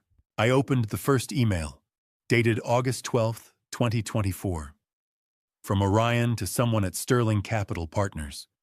Thank you for preliminary interest. Once authorization is secured from my father, we can discuss acquisition terms in detail. Timeline December 15th, latest for control transfer. I documented the timestamp recipient content summary. Moved to the next. August 19th. Different investment firm. Same basic message. August 27th. Third firm. Each email was timestamped, logged, archived with perfect fidelity. The system I had built to detect corporate espionage was now detecting corporate theft by my own son. I worked through them methodically. No emotion, just documentation. Screenshot export timestamp recipient company name violation notation. By email 12, the pattern was undeniable. 3 separate investment firms. Orion had been shopping the company since August, while pretending to seek my authorization for routine succession planning. Every email dated before November 1st, when he first presented the authorization documents to me. Clear violations of Article 14.3. Officers cannot negotiate external partnerships without board disclosure. Each email was evidence of breach of fiduciary duty. There is a specific professional detachment required to read your son's emails plotting to steal everything you built. You focus on timestamps and recipient addresses and legal compliance, not on the fact that the person writing father's 61st birthday provides natural transition point. Learn to write emails at the desk you gave him for his 16th birthday. I exported the 12 most damning emails to an encrypted drive. Full headers, complete metadata, date stamps, recipient verification. Everything Unity would need to file corporate fraud charges. Then I noticed the calendar integration tab. Orion's corporate calendar synced to the email system for travel coordination. I clicked it looking for context about investor meetings, found something else entirely. December 16th, 2024. One day after the December 15th board meeting deadline, flight booking Houston to Atlanta. One way. Return date open. Calendar note attached to the booking, finished and going. I sat motionless staring at those 3 words. Finished and going. I pulled up the August emails again. Searched for Atlanta. Found a reference in the August 27th message to Sterling Capital. Atlanta contacts from original arrangement remain available for consultation if needed during transition. Original arrangement. 20 years ago. When a 12-year-old boy was in Atlanta at boarding school, and my 7-year-old daughter appeared at Child Protective Services 15 miles away. What do you feel when you discover your son booked a flight back to Atlanta, the city where he first took your daughter 20 years ago for the day after he planned to take your company? I exported the calendar booking. Added it to the evidence file. The flight wasn't illegal, but it was telling. Pattern recognition. Behavioral analysis. The skills I had taught him to use in corporate security, now I was using them to understand his endgame. December 16th. Either celebration or escape. Possibly both. Returning to the city where the conspiracy started one day after securing control of a $52 million corporation. Whether he planned to celebrate with whoever had helped him in 2005, or whether he had an exit strategy in case something went wrong, the booking revealed his mindset. He expected to win. Expected December 15th to go exactly as planned. Expected to walk out with everything Gwendolyn and I had spent 30 years building. I locked the evidence drive secured. The server room, walked back to my office. Called Unity from my desk phone at 8:15. 12 emails, I said when she answered. 3 external investment firms, August through October, all before board notification. Every one of them discussing acquisition terms and control transfer timelines. That's everything we need, she said. I can file the injunction tomorrow morning. Emergency board session Friday. Present the evidence void any authorization he obtained through fraud. Remove him from operational authority. There's more, I said. He booked a one-way flight to Atlanta for December 16th. Calendar note says finished and going. Silence on the other end for 3 seconds. Atlanta, she said. Where it started. And 20 years ago, I confirmed. 20 years of not knowing where my daughter was. 3 weeks of knowing everything. Tomorrow, Unity would file the legal papers that would begin to unravel 2 decades of conspiracy. I'll have the injunction ready by 9 a.m., Unity said. Board session Friday afternoon. Can you maintain normal facade until then? I've been doing it for 3 weeks, I said. 3 more days won't kill me.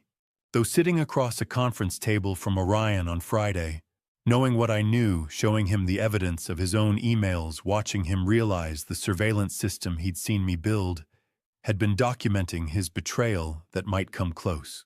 I hung up and texted Morris. Have everything Unity needs. Corporate case files Friday. Your FBI case ready. The response came within a minute. More than ready. I found something else. The blocked report from 15 years ago. Orion was 17.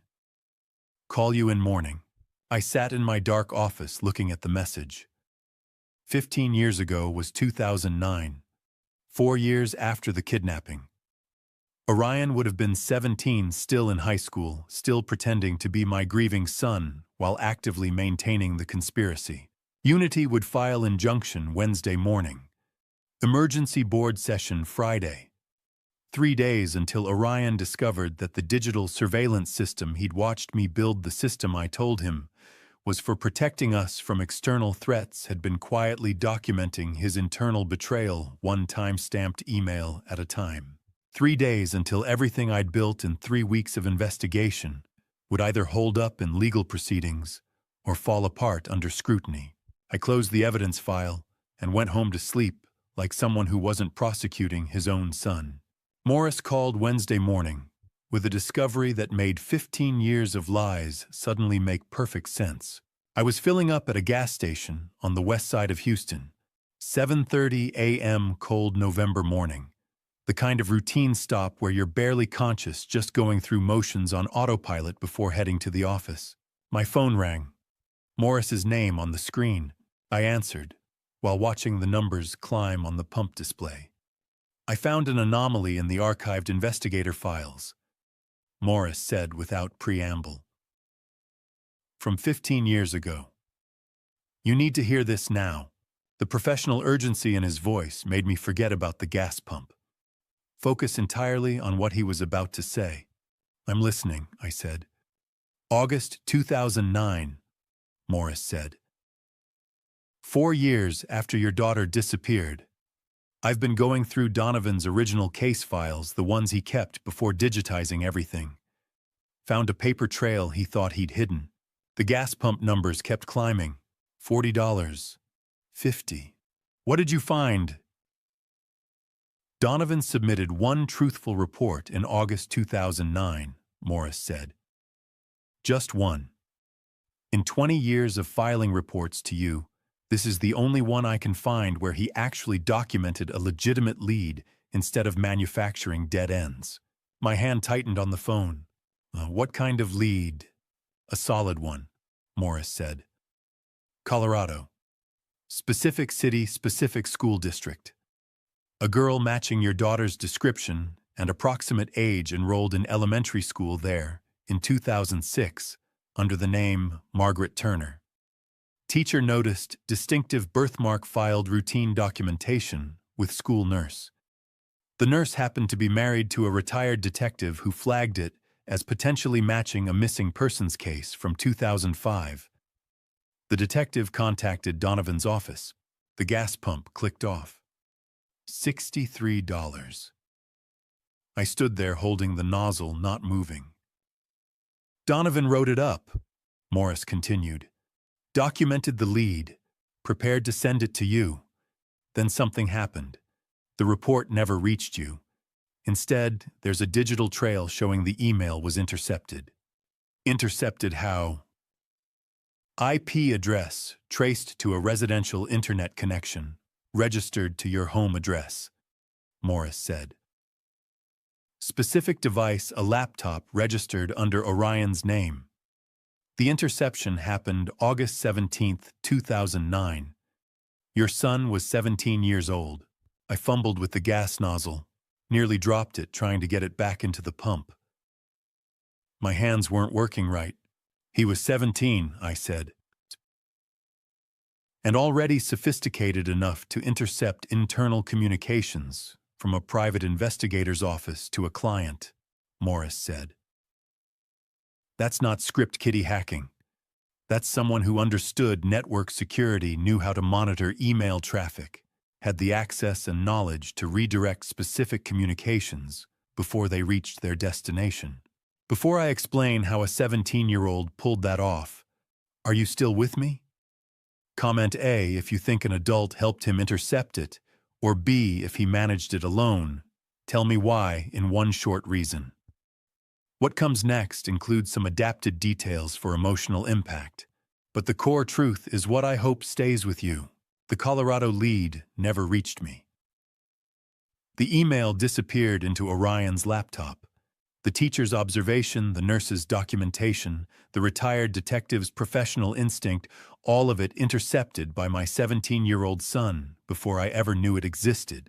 What of that summer, I said. My voice sounded strange in my own ears, distant. The summer of 2009.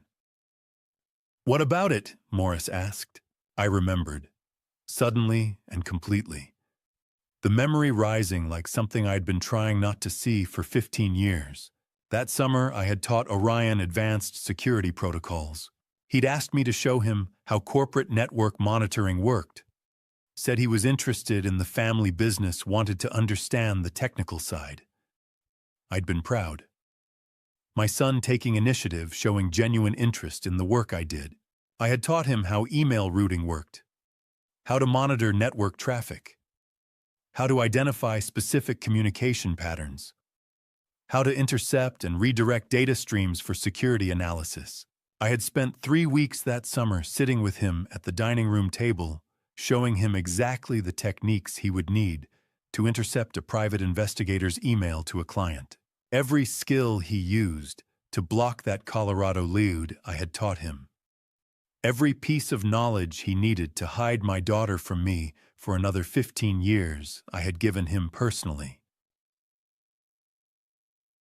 The summer of 2009, I taught him network security. I said to Morris. He told me he wanted to learn the business. I thought he was interested in following my career path. I was proud of him. Silence on the other end of the line. You didn't know, Morris said finally. I trained him, I said. I gave him every tool he needed, showed him exactly how to do it. The pride I felt watching him learn, I stopped. Couldn't finish the sentence. There is a specific kind of pain that comes from realizing you personally equipped someone with the skills they used to destroy you. That the teaching moments you treasured, the patience, the explanations, the satisfaction of watching someone understand complex concepts, were actually training sessions for your own betrayal. If I hadn't taught him, I said, maybe he couldn't have intercepted it. Maybe that Colorado lead would have reached me. Maybe I would have found her in 2009 instead of 2024. Oh, or maybe he would have found another way, Morris said. You can't blame yourself for teaching your son skills you thought would help him. The blame is on him for using them the way he did. I stood at the gas pump in the November cold, phone pressed to my ear, understanding something I'd been avoiding. Orion hadn't just stumbled into conspiracy.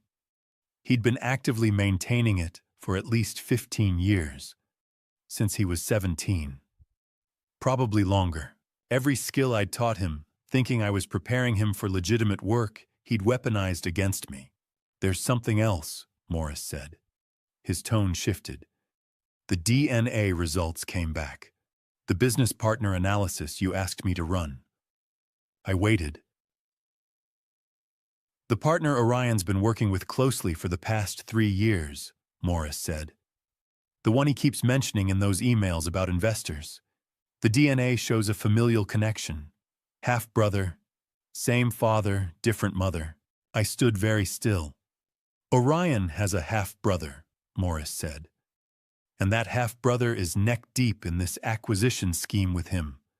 I'm still tracing the details, but it looks like they've been coordinating for years. The conspiracy wasn't just Orion and Donovan. It was bigger. Involved more family than I'd known existed. I'll call you tonight with the full breakdown, Morris said. But I thought you should know before Unity files the injunction this morning. This isn't just corporate fraud. It's a family operation. The quarterly reports blurred together as I stared at my laptop screen. Revenue projections, market analysis, client retention rates, all the numbers that usually grounded me felt meaningless today. My phone buzzed. Unknown number. Ms. Thorne, a woman's voice, professional but warm. This is Special Agent Chen with the FBI. I'm calling with preliminary results from your DNA analysis. My hand froze on the mouse. Already, we fast-tracked it given the circumstances of your case. Papers rustled in the background. Ms. Thorne, we found a match in our database. A very strong match. The office suddenly felt too small. Outside my window, Manhattan hummed with its usual chaos, oblivious. How strong? 96% probability of a parent-child relationship. Agent Chen paused. The match came from a security clearance application filed in 2004. Military contractor work requires DNA on file. My throat tightened. Do you have a name? Leland James Garrett. Date of birth, March 15, 1975. He would have been 25 when you were born in 2000. Leland Garrett. The name hit me like a physical blow. I knew that name. I knew that face. Miss Thorne, are you still there? Yes. My voice sounded distant, someone else's. Can you send me the file? I'll email everything we have within the hour. Ms. Thorne, I know this must be overwhelming. Thank you, Agent Chen. I ended the call before she could offer counseling resources or victim support hotlines. My hands were shaking so badly I had to set the phone down. Leland Garrett. 2 years ago, our firms had partnered on a cybersecurity assessment for a pharmaceutical company. 3 weeks of meetings, conference calls, shared lunches in sterile boardrooms. He'd been professional sharp, maybe 15 years older than me. We'd worked well together. The project had been successful.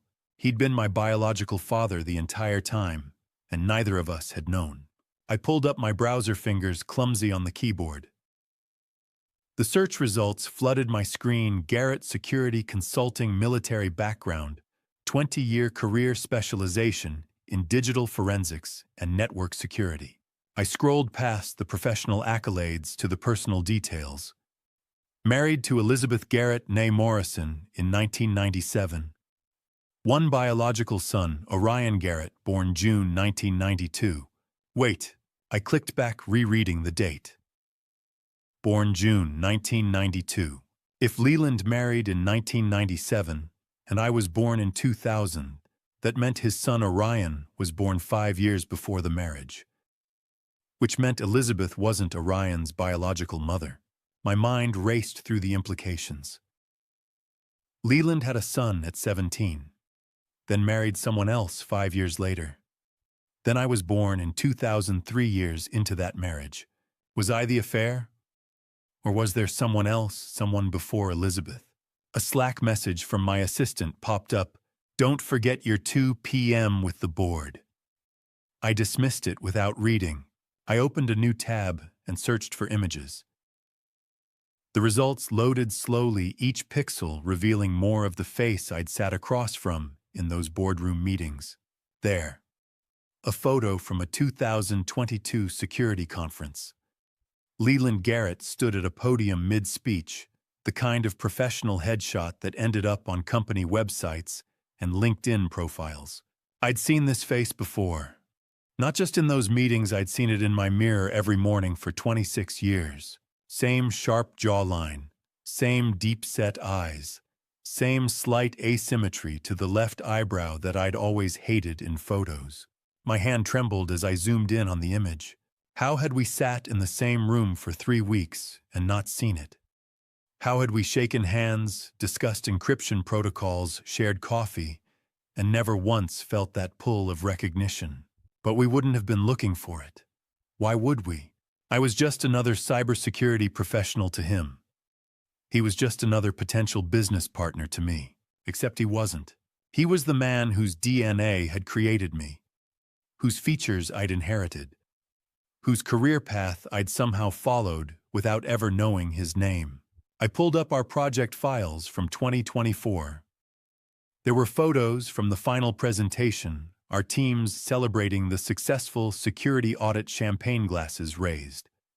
I found the group shot and expanded it. There we were, standing side by side. Me in a navy blazer, him in a gray suit. Both smiling at the camera. Both completely unaware that we were father and daughter. I'd even joked with him about our shared coffee addiction. Must be genetic, I'd said, laughing as we both reached for our 3rd cups of the afternoon. Must be genetic. The irony was suffocating. My office door opened. Margot, I have those reports you... My assistant stopped mid-sentence. Are you okay? You look pale. I managed a nod and she retreated, closing the door softly. My phone buzzed again. The email from Agent Chen had arrived. I opened the attachment with numb fingers. Official DNA analysis probability matrices, genetic markers highlighted in yellow.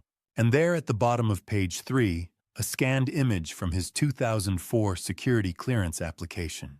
The photo was younger. He would have been 29, still military trim haircut, serious expression for the government photographer. But it was unmistakably him, unmistakably my father. I navigated back to the Garrett Security Consulting website to the About Us page I'd reviewed 2 years ago when vetting his company for our partnership. His profile photo loaded. Current confident professional. My hand trembled as I scrolled, reading the biography I'd skimmed before, as due diligence and now reread as archaeology military service Bronze Star transition to private sector founded GSC in 2008, specialized in cases involving missing persons and digital forensics. Missing persons. Had he been searching all these years? Had he been looking for missing children, never knowing he had one of his own out there? Or had he known about me and chosen this work as penance? Or had he never known I existed at all? I stared at his photo until my vision blurred, trying to reconcile the professional colleague with the biological father, the stranger with the other half of my DNA. Leland Garrett. We'd worked together, shaken hands, said goodbye after the project ended with vague promises to collaborate again sometime. And now I knew my business partner was my biological father. I left my digital fingerprints in Orion's email server 4 days ago. Not careless, deliberate. When you need to know what your son is hiding, you use the tools he taught you to use. And when you want him to know you've been there, you leave traces only he would recognize. The question wasn't if he'd find them. The question was what he'd do when he did. Saturday morning, I had my answer. Orion sat across from me at the kitchen table, coffee untouched, shoulders carrying tension he thought I wouldn't notice. 25 years of watching him grow from a frightened 8-year-old into this composed stranger had taught me his tells. The stillness in his hands, the fractional delay before responding, the way his eyes tracked to his phone every 30 seconds. Dad, about the financial authorization. He started the script he'd rehearsed. I haven't asked hard questions in 20 years. I cut him off, kept my voice level. That's my fault. His jaw tightened. We've been through this. The authorization is standard. See, then my lawyers can review every clause. I set down my coffee cup, carefully maintained eye contact. I'll sign next week. The silence stretched between us. Not the comfortable quiet of family breakfast, but the calculated pause of chess players measuring positions. That's a time-sensitive opportunity, Orion said finally. The board meets Tuesday, then they'll meet again the following week. I stood, rinsed my cup in the sink, kept my back to him so he couldn't read my face. I'm not saying no. I'm saying my attorneys need time to do their job. Behind me, I heard his chair scrape back. Heard him gather his phone and keys with movements a shade too controlled. I appreciate you being thorough, he said, the corporate voice smooth and empty. I'll have my office send over the full documentation package. You do that. I didn't turn around until I heard his car pull out of the driveway. Then I stood at the sink, watching Saturday morning light catch the dust motes, and let myself feel the weight of what I knew. My son had spent 15 years burying a truth I'd paid someone to find. Donovan Chambers, 62. The private investigator I'd hired in 2004 to search for Margot had filed one honest report in August 2009, a Colorado lead that might have brought her home. And Orion, 17 years old, and already too clever, had intercepted it using network security skills I'd personally taught him that summer. I'd thought I was preparing him for college applications. I'd been arming him for a cover-up. The coffee in my cup had gone cold. I poured it down the drain, thinking about all the other things I'd watched disappear without asking where they went. My phone buzzed. Elizabeth asking if I'd picked up groceries. I'd completely forgotten. I texted back that I'd go this afternoon, then stared at the empty kitchen. 20 years. I'd trusted Donovan's reports, accepted his explanations, believed the investigation was thorough. 20 years I'd watched Orion build a successful career, never questioned why he'd changed his surname to Ashford when he started his company. Compartmentalization, the therapist called it. A reasonable response to grief. Elizabeth and I had rebuilt our lives focused on what we could control. We'd survived, except Margot hadn't been missing. She'd been hidden.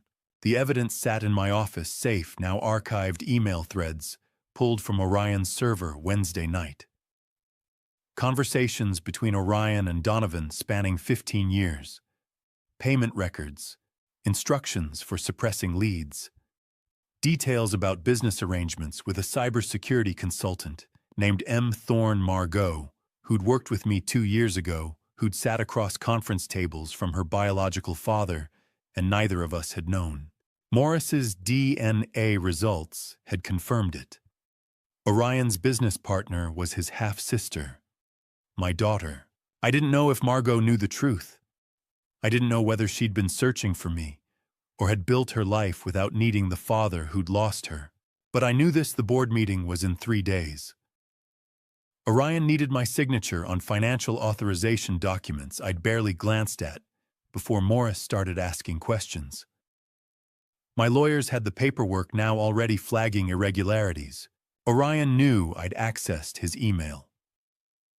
My digital signature on the server logs was sophisticated enough to fool most audits, but not the forensic analysis he'd run once he got suspicious. And he'd be suspicious now. My sudden insistence on legal review had signaled exactly what I'd intended. I know what you did. Upstairs, the shower turned on. Elizabeth's Saturday morning routine unchanged for 20 years. The normalcy felt like another country. My phone rang. Morris. He just called Donovan, Morris said without preamble. Emergency meeting in Houston tonight. Donovan's flying in from Seattle. You're monitoring Donovan's communications. You hired me to find answers. Papers rustled. They're spooked. Whatever you said to Orion this morning, he's treating it as a threat condition. I told him my lawyers needed to review the authorization documents. That's it. That's enough. I walked to the window. He knows I know. The question is what he'll do about it. What do you want me to do? Come, keep monitoring. I need to know what they're planning. I paused. And Morris, get me everything you can find on Margot Thorne's current location. If this escalates, she deserves to know before she gets caught in the middle. I ended the call and stood in the empty kitchen surrounded by 20 years of family life, built on a foundation I hadn't known was cracked. 3 days until the board meeting. 3 days until Orion and Donovan would execute whatever plan they'd devised to contain the truth.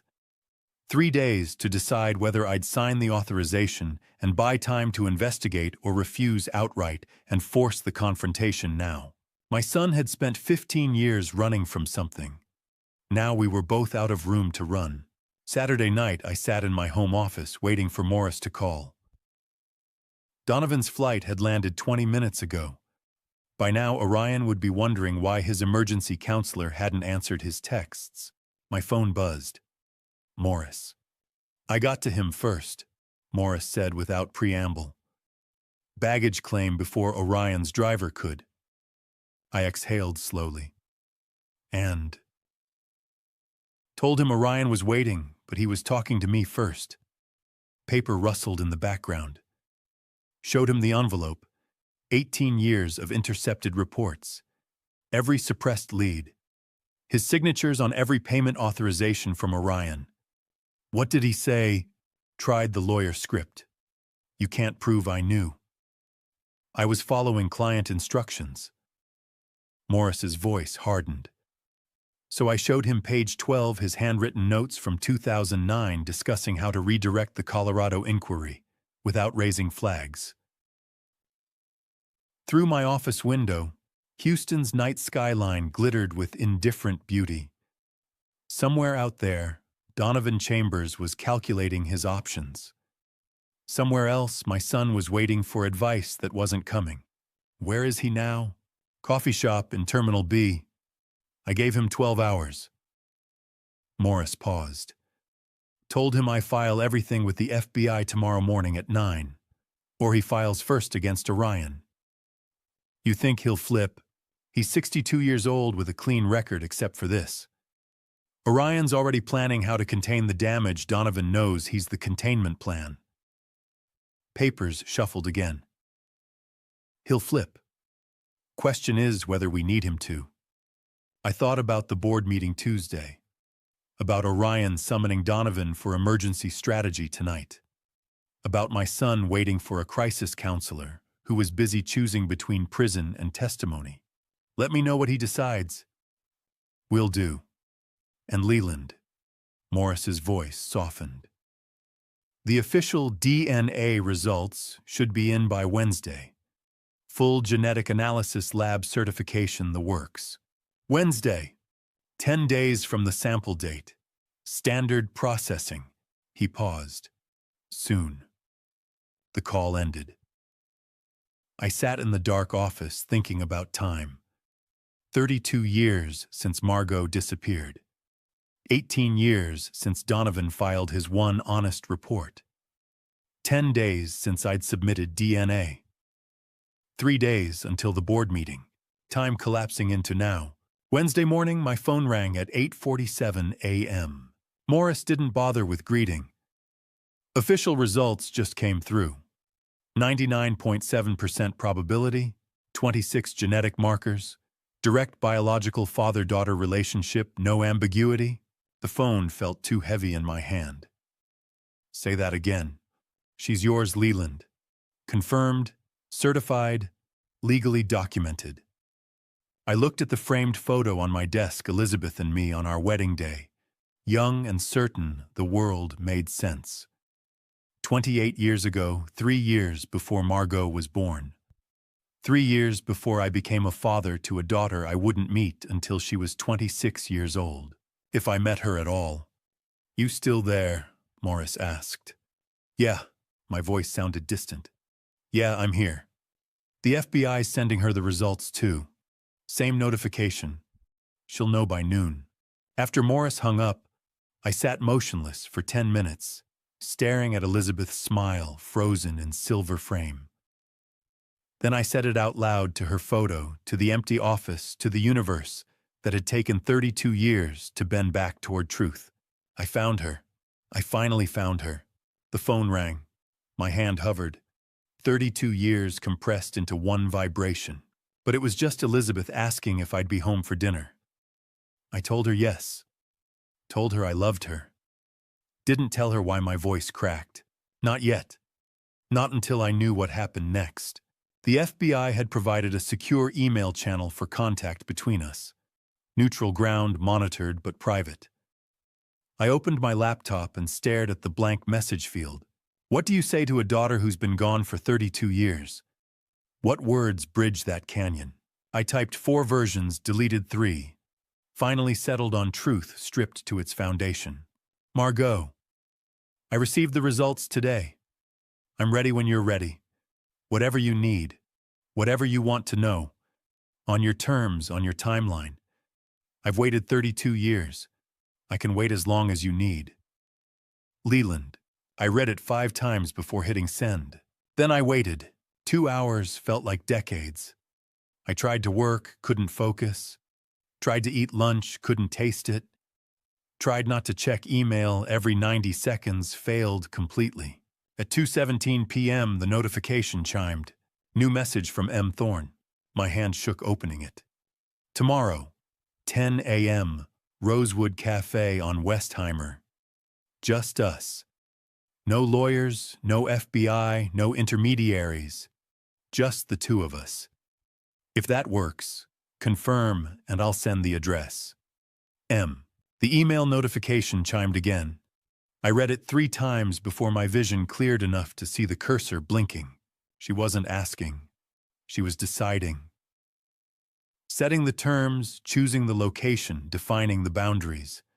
Not waiting for her biological father to dictate the reunion, taking control of it herself. I typed 1 word, confirmed.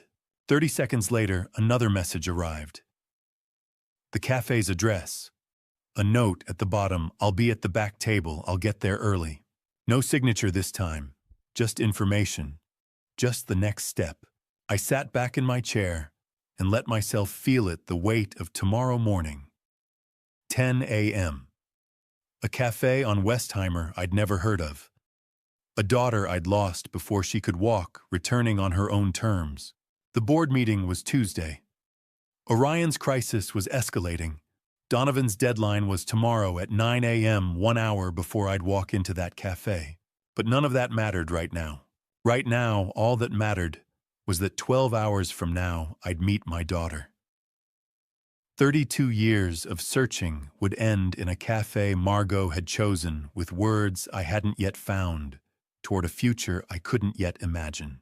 I had 12 hours to prepare for a moment I'd been preparing for since the day she disappeared. It wasn't enough time.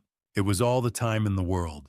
At 3 a.m., I lay in the dark, running through every version of how the meeting could go wrong. She walks in, sees me, walks out. She stays, but tells me she has parents, a life, no room for a biological father who lost her before she could walk. She asks why I gave up searching, and I can't explain without admitting I trusted the wrong people, believed the wrong reports, failed her for 32 years. Every opening line I'd rehearsed sounded hollow. I've thought about you every day. Not enough. I never stopped searching. Except I hadn't I? What if she only wanted medical history? What if she needed closure, not connection? What if I was about to meet my daughter just to watch her walk away again? I got out of bed at 3:47, downstairs to my office, opened the desk drawer where I'd kept it for 32 years. The badge, small brass, hand-engraved. I'd commissioned it the week after she was born, had the craftsman inscribe her full name and birth date on the back. MEG, February 12, 2000. Planned to give it to her on her 16th birthday. Instead, I'd carried it. Through military deployments, career changes, Elizabeth's cancer scare in 2015, Orion's troubled adolescence. Through every case I'd worked, every missing child I'd helped find. I'd kept it like a prayer, like proof she was real. I traced the engraving with my thumb, thinking about Elizabeth's words from years ago. You protect everyone else. When will you let someone protect you? Sitting in my office at 4 a.m., holding a badge engraved for a daughter who didn't know me, I understood vulnerability. Walking into that cafe in 6 hours meant risking everything: ego, hope, the fantasy I'd built of reunion for something I couldn't control. I engraved your name before I ever held you, I whispered to the badge. Please let that mean something. The morning came slowly, then too fast. I arrived at Rosewood Cafe at 9:42. Ordered coffee I wouldn't drink. Chose a table at the back with clear sight lines, old habits from security work. At 9:58 she walked in. I knew her immediately. Not just from photos, but from bone-deep recognition that transcended logic. She had my mother's height, my jawline, something in the way she moved that echoed family I'd lost decades ago. She wore a navy blazer, and on her lapel, catching morning light, a small brass badge. Our eyes met. She didn't smile, didn't wave, just walked toward the back table with controlled precision. Leland, she said. Not a question. Margot. We stood there for 5 seconds that felt like years. Then she sat. Thank you for coming, I said, and immediately hated how formal it sounded. She nodded once, then reached up, unpinned the badge from her lapel, and placed it on the table between us. Morning light through cafe window. Her hands looked exactly like my mother's. I stared at the badge, small brass hand engraved. Even from across the table I could see the inscription. I don't know why I kept it, she said quietly. I was too young to remember getting it. It was just always in my jewelry box. Every time I moved apartments, changed jobs, reorganized my life, I kept it. I just knew I had to. My hands were shaking as I reached into my jacket pocket. Pulled out the twin badge I'd carried for 32 years. Placed it beside hers. 2 identical badges. Same size, same brass, same craftsman's mark. Different inscriptions, hers with initials I didn't know, mine with the name I'd given her. I kept mine for the same reason, I said. She stared at them side by side. Her breathing had changed, shallower, faster. When she looked up, her eyes were bright with tears she wasn't letting fall.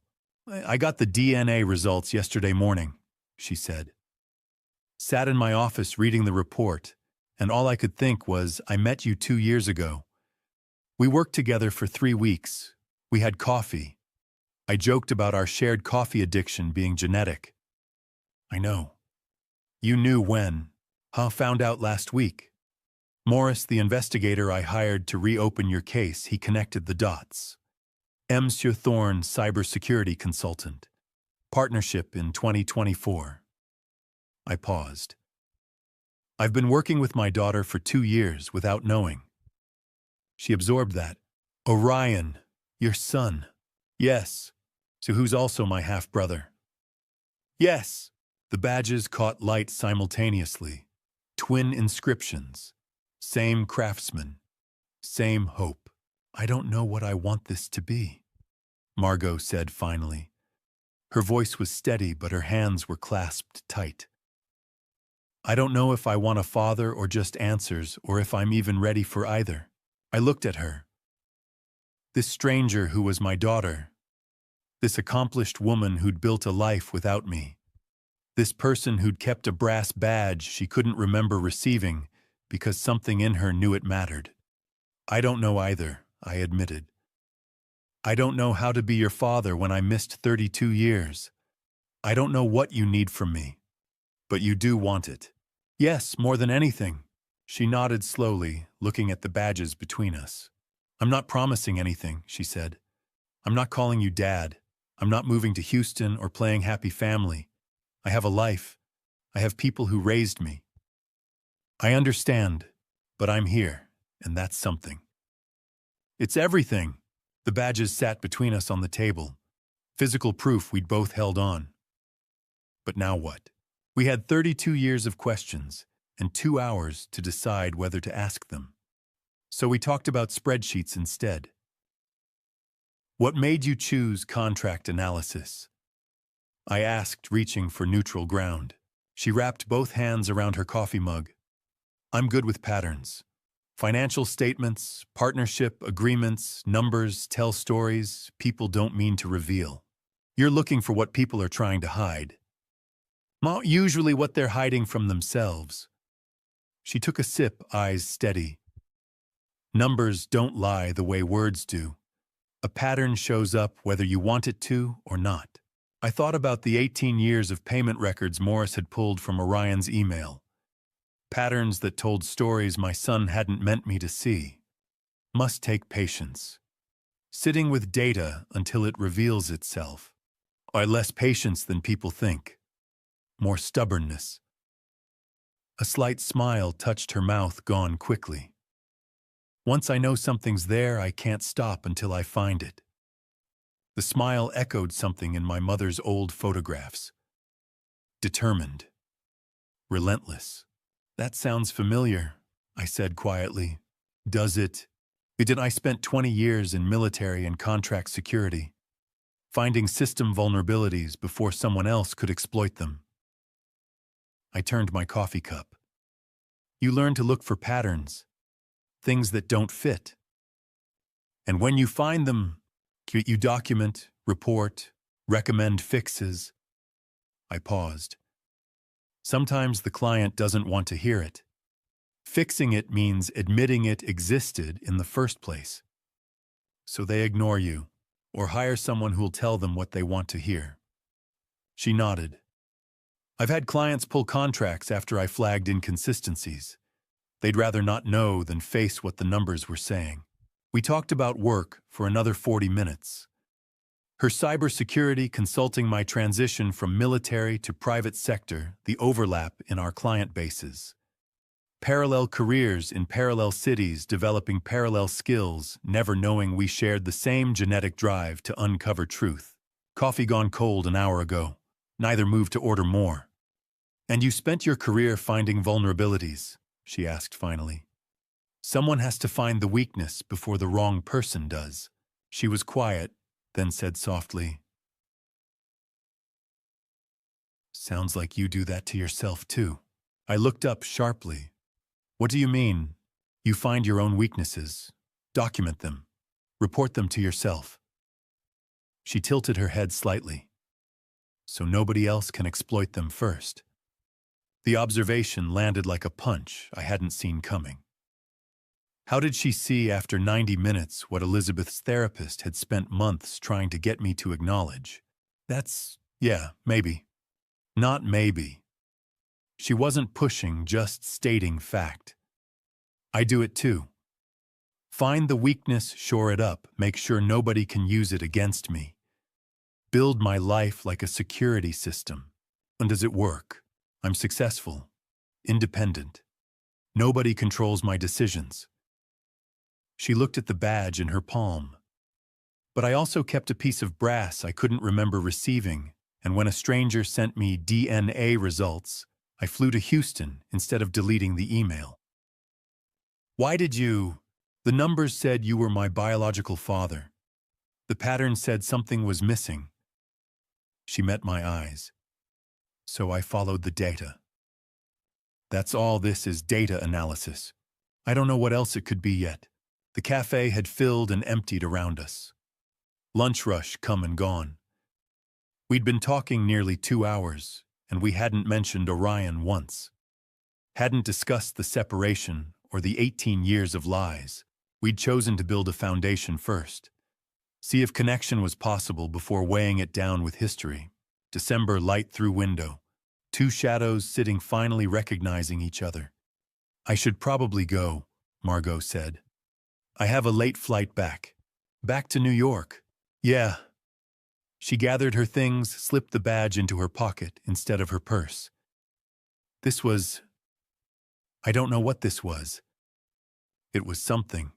Yeah, something. We stood. The moment stretched awkward, do we shake hands, hug. Thank you for coming. I said, meaning it differently this time. She nodded, started toward the door, then stopped, turned back. My adoptive parents are good people, she said, firm, clear. I need you to know that. I could have bristled, could have felt threatened, diminished. But looking at her, this woman who'd kept a badge she couldn't remember, who'd built a careful life with layers of protection, who'd flown to Houston despite every logical reason not to, I felt only relief that someone had loved her when I couldn't. I'm glad, I said, and meant it completely. I mean that. Her shoulders dropped slightly, tension releasing. Okay. She adjusted her bag. I'll email you. Not tomorrow, but when I'm ready for more.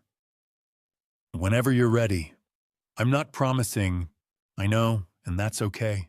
She studied me one more time, then nodded and pushed through the door into December afternoon. I stood at the window and watched her walk to her rental car, get in, drive away. Watched until the car disappeared and the street looked like any other Houston street on any other Thursday. 2 hours, 2 badges, 2 people who'd spent 32 years apart learning to see patterns and find vulnerabilities. She hadn't promised when she'd contact me. Hadn't promised anything except honesty about not knowing what this could be. But she'd come. She'd stayed. She'd kept the badge. For now, that was enough. The boardroom trap closed from both sides at once. And for the first time in 20 years, my son and I looked at each other without pretending. Orion sat at the head of the conference table, Friday morning, proxy documents stacked in front of him. 6 board members, 2 lawyers, me at the far end. The emergency meeting he'd called to force the authorization vote. We vote today, Orion said. Voice steady, corporate, smooth. I have the proxies. This ends now. I said nothing. Just watched him lay out papers with careful precision. The documentation package has been reviewed, he continued. All parties have received financial disclosure statements. Per our bylaws, we can proceed with simple majority. Unity Rawlings, 58, board member with forensic accounting background, stood slowly. Before we vote, she said, I need to present evidence of potential violations under Article 14.3. Orion's jaw tightened. Unity, this isn't the time. 12 emails. She placed a folder on the table. Dated across 15 years. Evidence of systematic suppression of investigation results payment authorizations. To maintain false information, deliberate concealment from majority stakeholder, she slid the folder to Orion. Article 14.3 covers violation of fiduciary duty.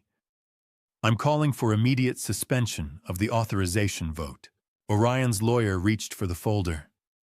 I watched my son's face, the calculation, the realization that Unity hadn't brought this alone, that someone had fed her evidence, that I had. The boardroom door opened. 2 FBI agents entered, badges visible. The lead agent approached Orion. Orion Ashford, we have a federal order requiring your cooperation with an ongoing investigation into obstruction of a missing persons case. We'll need access to all company records related to Donovan Chambers and case number 2000-4482. The room went silent. Conference room door clicks shut behind FBI agents. The sound echoes. Orion looked at me across 12 feet of polished table. Really looked not performance of son at father, but cold assessment of opponent to opponent. I looked back. Didn't hide that I knew everything. Just let him see the game was over. The conversation happened without words. You knew, you've known. Yes, and you know I know. His eyes swept the room. Unity with her evidence. FBI with their order. His lawyer uncertain. Board members uncomfortable. No allies. Donovan gone. The walls crumbling. I need to consult with counsel, Orion said finally. Voice still steady but cracking at the edges. Of course, the FBI agent said. We can wait while you make arrangements. Orion gathered his papers with movements too controlled to be natural. Didn't look at me again. Just nodded to his lawyer and walked out with the measured pace of someone refusing to run. The door closed. Unity moved to table the vote indefinitely. Unanimous approval. Meeting ended in 10 minutes. I sat at the conference table after they left, staring at the empty chair where my son had sat, trying to force through a vote that would have secured assets hidden through 15 years of deception. Morris found me there 20 minutes later. Donovan's testimony came through this morning, he said, sitting in Orion's empty chair. Full cooperation in exchange for immunity. What did he give them? Everything. Morris paused. And one detail I hadn't known. Orion figured out you were investigating 3 weeks ago. Montana trip. I thought about Montana. The business conference where I'd spent evenings making calls I thought were private. He knew since Montana. Donovan says Orion confronted him the day after you got back. Told him to keep feeding you information but control the pace. Orion thought he could watch you investigate while keeping the outcome contained. Morris's voice held something between admiration and disgust. He was watching you watch him. Until the email breach. Until the email breach, Morris confirmed. You accessing his server panicked him. He rushed the timeline, left violation evidence undeleted, trying to move fast enough to stay ahead of you. One moment of panic had unraveled 18 years of patient deception. The FBI will take him into custody within the hour, Morris said. Formal arrest processing arraignment. I nodded slowly, watching dust motes drift through afternoon light. Do you want to see him before they take him? Morris asked quietly. 20 years of raising him, one syllable to end it. No. I thought about Orion at 8, small and frightened. Orion at 17, learning network security from me. Orion at 32, trying to steal what was never his. I thought about Margot driving away yesterday. Her promise to email when ready.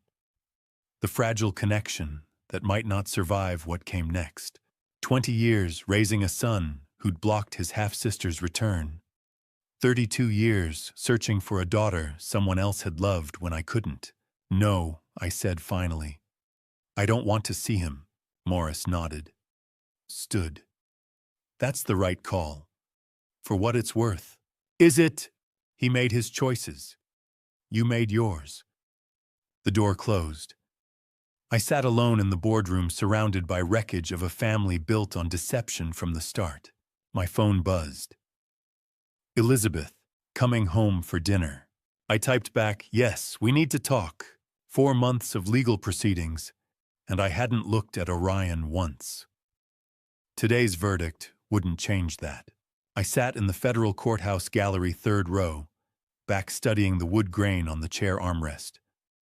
The pattern looked like a river viewed from above, tributaries branching and merging. I'd memorized every bend over 14 days of testimony. The courtroom filled around me, lawyers shuffling papers, journalists in the press section. Morris 2 rows back. Orion's defense attorney looking professionally composed despite knowing they'd lost. Orion sat at the defendant's table in the same gray suit he'd worn to our last family dinner before everything collapsed. 32 years old. The son I'd raised from 8. The man who'd spent 18 years hiding his half-sister's existence. I kept my eyes on the wood grain. All rise. The judge entered. We stood sat. The mechanical choreography of justice. Has the jury reached a verdict? We have your honor. Papers passed from jury foreman to bailiff to judge. The rustle amplified in the silent courtroom. On the charge of conspiracy to commit child abduction, how do you find guilty? The word landed heavy. On the charge of obstruction of a federal investigation, guilty. On the charge of corporate fraud and violation of fiduciary duty, guilty. 8 charges total, guilty on all counts. Each verdict another stone added to a weight that had been building for months. I traced the wood grain with my thumb. The river pattern had a knot near the edge, an imperfection that made it real, kept it from being too perfect. I'd found comfort in that imperfection over 2 weeks of testimony. The judge set sentencing for 6 weeks out. The gavel fell soft, final, but not dramatic. Just the end of one phase. People filed out. Orion was led away by marshals, hands behind his back, face carefully neutral. I stayed in my seat, studying the wood grain that had become my anchor through 14 days I'd attended, but not really witnessed. Courthouse hallway echoes.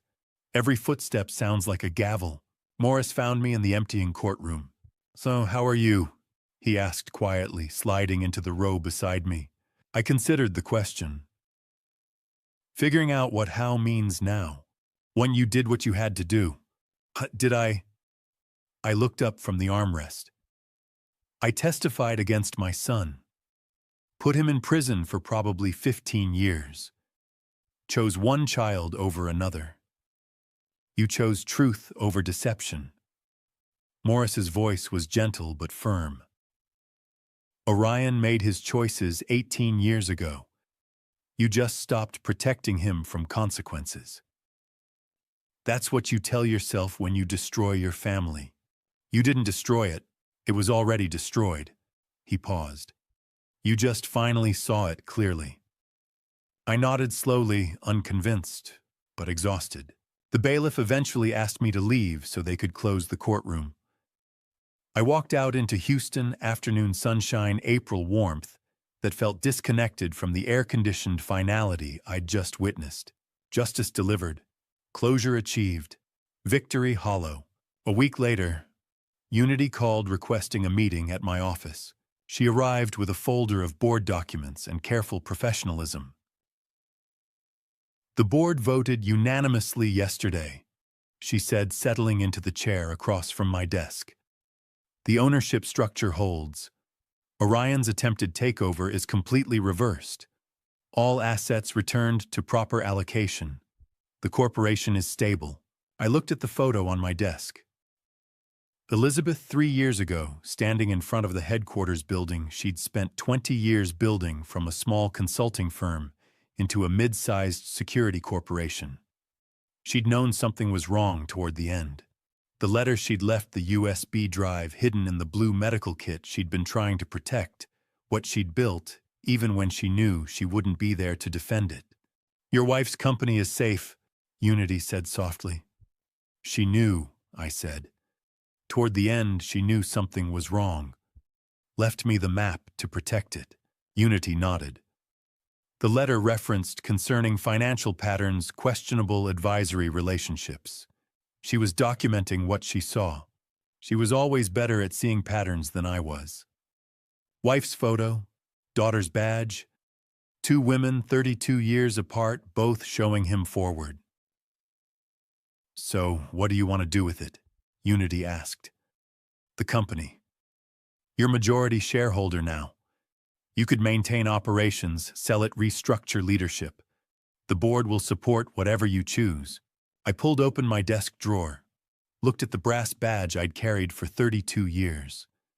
Looked at my phone where Margot's text from 3 days ago sat, "Coffee next week if you're free." Actual conversation this time, not just testing each other. 4 months since the cafe. 4 months of careful emails that tested boundaries without pushing them. Occasional phone calls that lasted 5 minutes or 50, depending on comfort levels.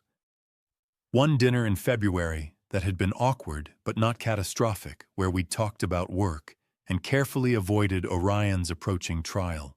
4 months of building something fragile that might eventually become family. I need to call someone first, I said. Unity tilted her head. Your lawyer, my daughter. Her expression shifted to understanding. Margot. She has a stake in this too. I looked at Elizabeth's photo.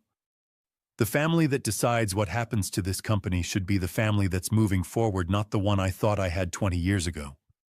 Unity stood, gathered her folder. Take your time. The board's patient. We've waited this long for clarity, we can wait a little longer. After she left, I sat holding my phone, Elizabeth's photo, watching from its frame. The verdict was delivered. Justice served. Orion would spend years in federal prison for crimes that had destroyed 2 families across 3 decades. But none of that answered Unity's question. What did I want? For 32 years, I'd wanted to find my daughter. For 4 months, I'd been carefully learning who she actually was, not the child I'd imagined, but the accomplished woman she'd become without me. Now I needed to ask if she wanted to help me figure out what came next. I typed, "Coffee next week works. I need your advice on something. Not about the past, about the future." Her reply came 3 minutes later. Tuesday, same cafe. Tuesday, same cafe. I looked at Elizabeth's photo. She came back, I whispered. I found her. Now I have to figure out how to be her father when I'm 32 years too late to learn. Elizabeth's letter had ended with 5 words I'd memorized. Family is what we build. Not what we're born with. Not what we lost. What we build. 4 days until Tuesday. 4 days to figure out how to ask my daughter if she wanted to build something with me. The second meeting had no agenda. No badges on the table, just a daughter asking what her mother was like. Tuesday came. We sat at the same cafe, same back table, but this time Margot didn't start with the company question I'd expected. She wrapped both hands around her coffee mug and asked something harder. Tell me about my mother. I looked at her across the table, this woman who had Elizabeth's determination written in every careful movement. She loved systems, I said, slowly finding my way into memory. Not numbers like you, people systems, how teams work together. She could walk into a room and within 20 minutes understand who actually made decisions, who held informal power where the bottlenecks were. That's how she built the company.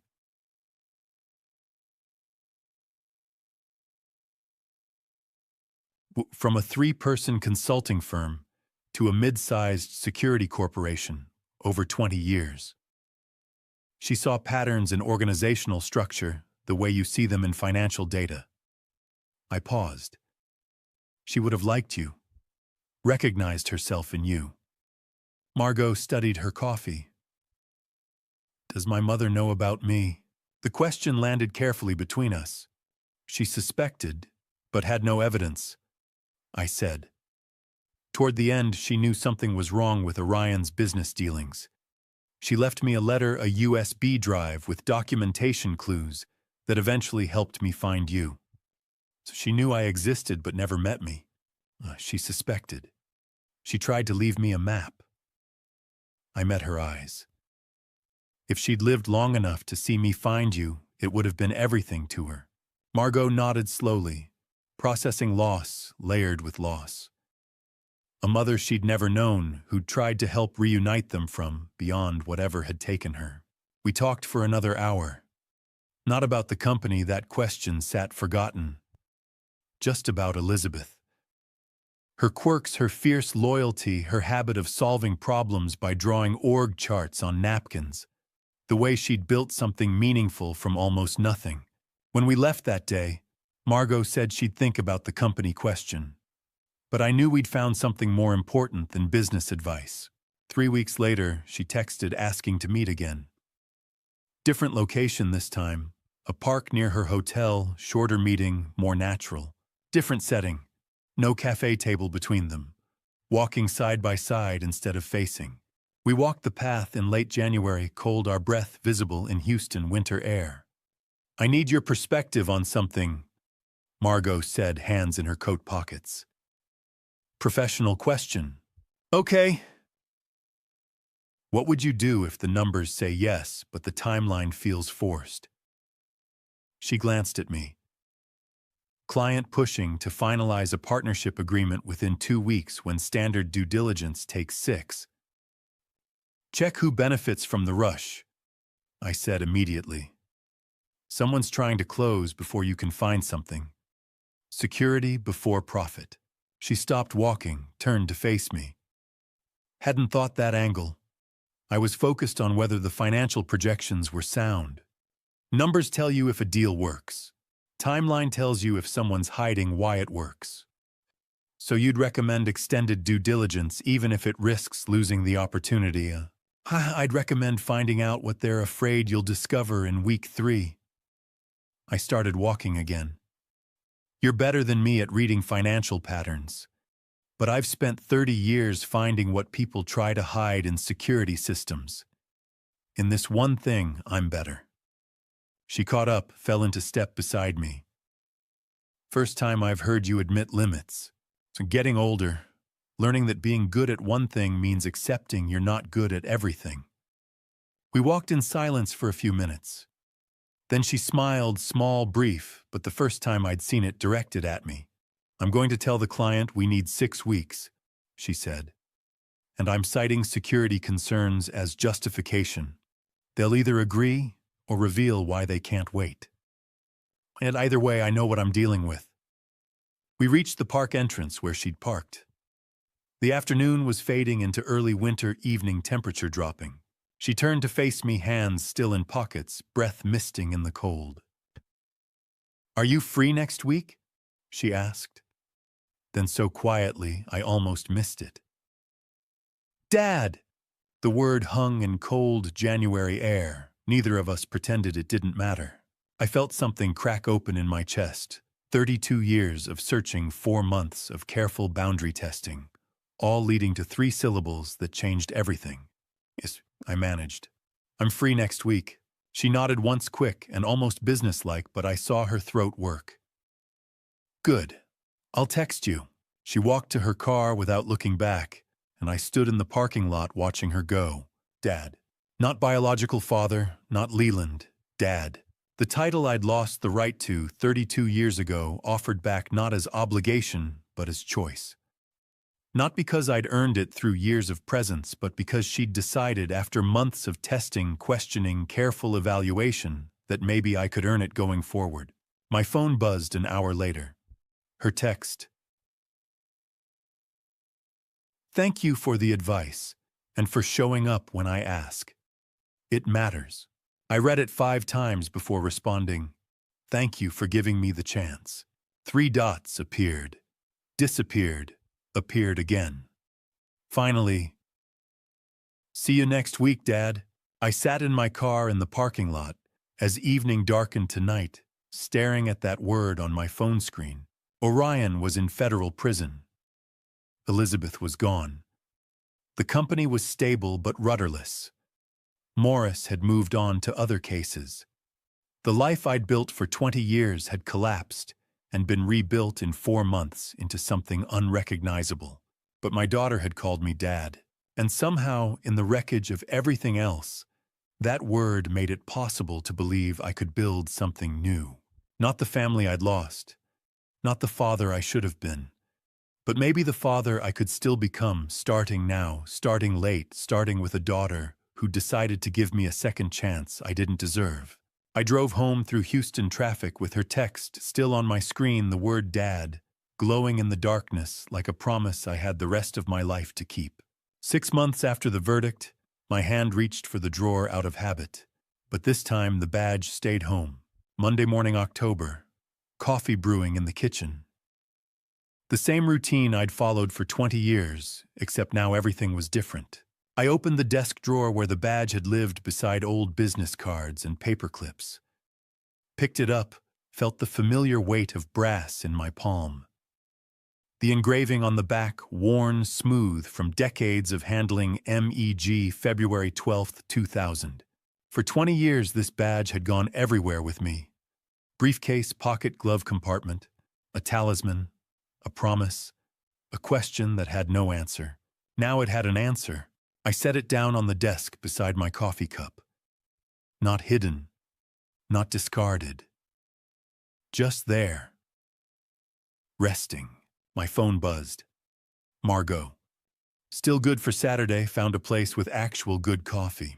I smiled, typed back immediately. Wouldn't miss it. 3 dots appeared. Bringing the contracts I mentioned. Need your security perspective. Happy to help. Thanks, Dad. 6 months, and the words still hit different every time. Not the sharp crack of transformation anymore, something steadier now. Earned through showing up, listening more than talking, learning to be the father she needed now instead of grieving the one I should have been then. I looked at the badge on my desk, whispered to it what I'd never said aloud. You can rest now. The coffee had cooled while I sat thinking. I took a sip anyway, let my mind drift to what I'd learned in 32 years of searching and 6 months of finding. I'd spent a career finding system vulnerabilities, expert at applying that analytical lens to everything except my own family. For 20 years, I'd known something was wrong. Felt it in Orion's careful distance in Donovan's reports that were always thorough and always empty. Known it and chosen not to look deeper because looking meant confronting something I wasn't ready to see. I'd taught myself not to ask the questions that mattered. Called it trust. Called it respecting boundaries. But silence isn't neutral. It takes up as much room as the truth. It makes decisions by refusing to make them. It keeps things in shadow not through evil but through the exhausting work of not looking directly at what you already know is there. Coffee steam rises, dissipates.